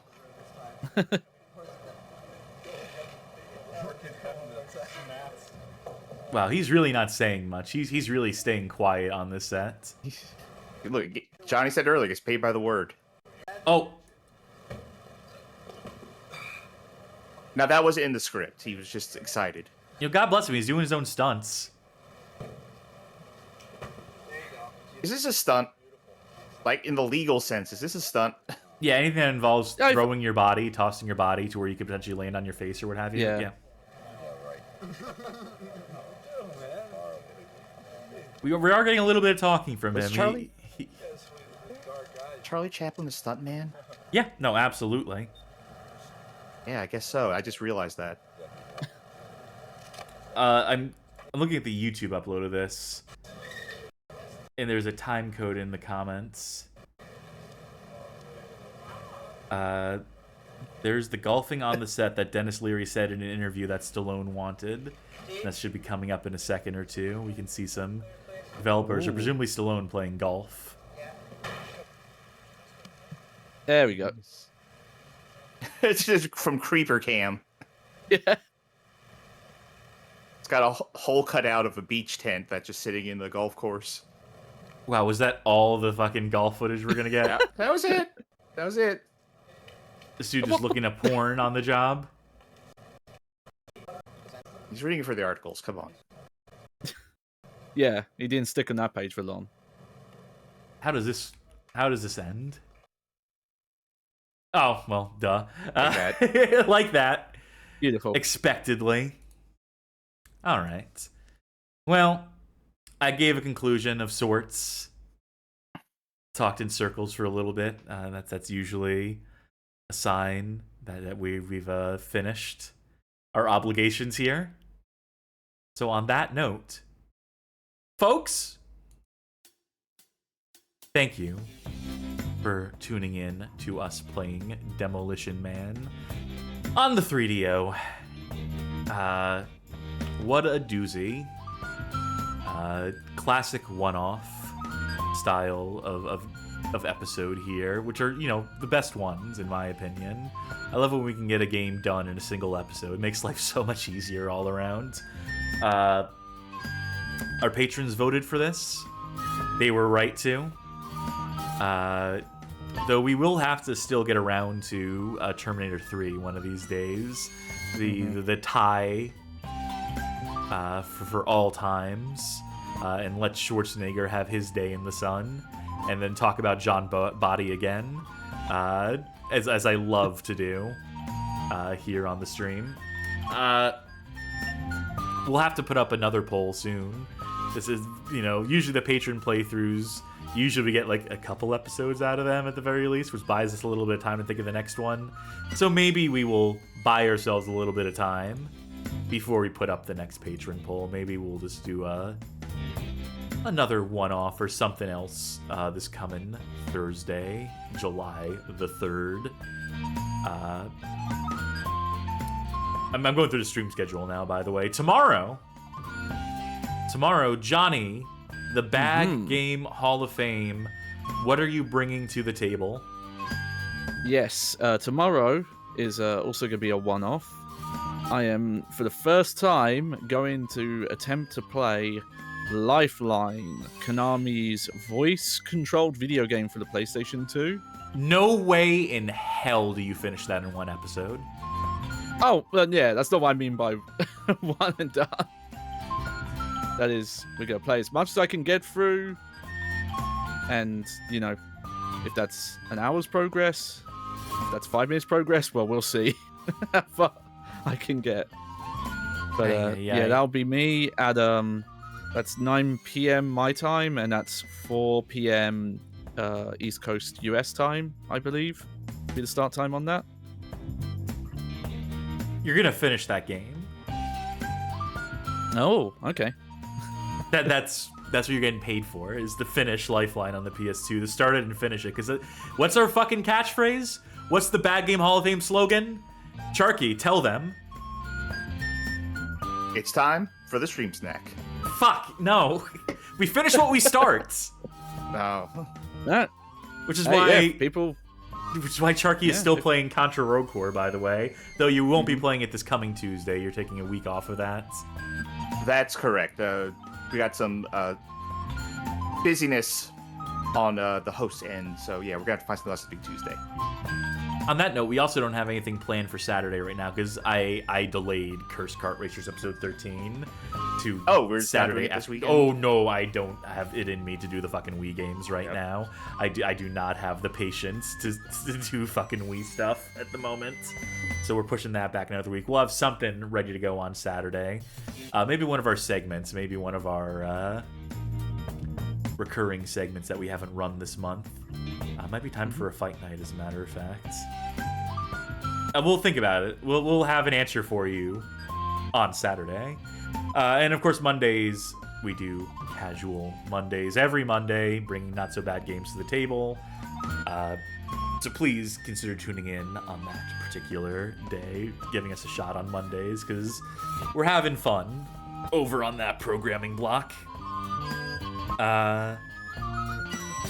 I think that's as much schedule as we have, as much as is written right now. Not much written in stone, but we're always streaming something on these days that we stream. We're always up to something here at the Bad Game Hall of Fame.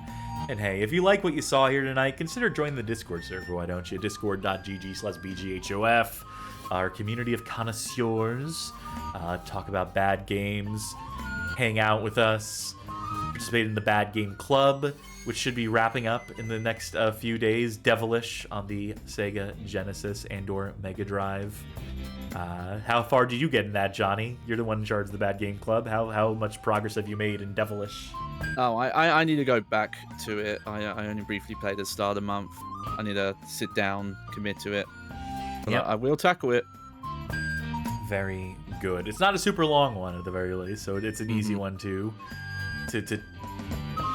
I was gonna say let's say acquire, and then maybe like put an hour or two into it, and that'll probably get you through it, and you can write a little report on it, tell us your impressions on the game. That's what the Bad Game Club is all about. But if you really like what you saw here tonight, and you want to be one of those patron sorts who can post to the Patreon Saints channel, participate in polls, and help steer the direction of the show with suggestions, and gain access to exclusive content and all of the above, or if you just generally want to financially support this goofy thing we do, keep us in bad games and whatnot, consider pledging on Patreon, subscribing on Twitch, becoming a member on YouTube. Any or all of the above will grant you access to that Patreon Saints channel over on the Discord. Still working on a centralized hub, a portal of sorts, some website that you can log into using any of those credentials and gain access to the exclusive content and all that stuff. If I keep hinting at it, it'll eventually happen. It'll eventually materialize. Yeah, that will be forthcoming. If you can't financially support us, we completely understand. If you would still like to support the show in some capacity, we'd love it if you could share videos from our suggested viewing playlist over on YouTube. 20 handpicked episodes that we think make for good onboarding onto this show of ours. You can share the playlist or individual videos from it with folk you know. Tell them about this Bad Game Hall of Fame. Tell them about this goofy show that we do. Or maybe, Sage Stallone. And you want to show Stallone's son what his old man was up to in the 90s, as if he doesn't already know. The highlight of his career he doesn't here. have a 3DO. Yeah. We leave it to your discretion, dear viewer. Whew. Okay, who's streaming at this hour? Let's see about a raid, why don't we?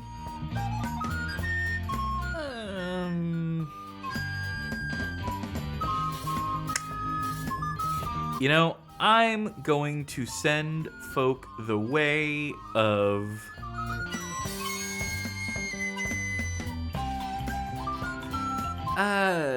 let's send folk Author Blues' way. They're currently playing Disney games. Disney owns all the movie studios now. Disney makes every movie as far as I'm aware, so that's my segue. Movie-based game to the only company that exists now for movies. So let them know that we sent you, so on, so forth, so long. so far so Trisha. We'll get that underway in just a moment. For the Bad Game Hall of Fame, I have been... Ooh, I didn't think about this one at all. I did not give this, like, even a moment's consideration what my end of stream nickname is going to be. Get back to me. I've been, Cryogenic Charky. Fuck. I've been John Spartanhead? Johnny Baghead. I've been... Fuck! Oh, I just got a language violation. I just violated the verbal morality clause, or whatever they call it in the movie. The penalty for swearing. Cassidy. That's as much as I got. I'm sorry. I blew it. Put me in the fridge. Put me back in the fridge. Unthaw me when I can come up with a punchline. When I can come up with a funny way to end the show. All right, bye. Good night, everybody. Toodles.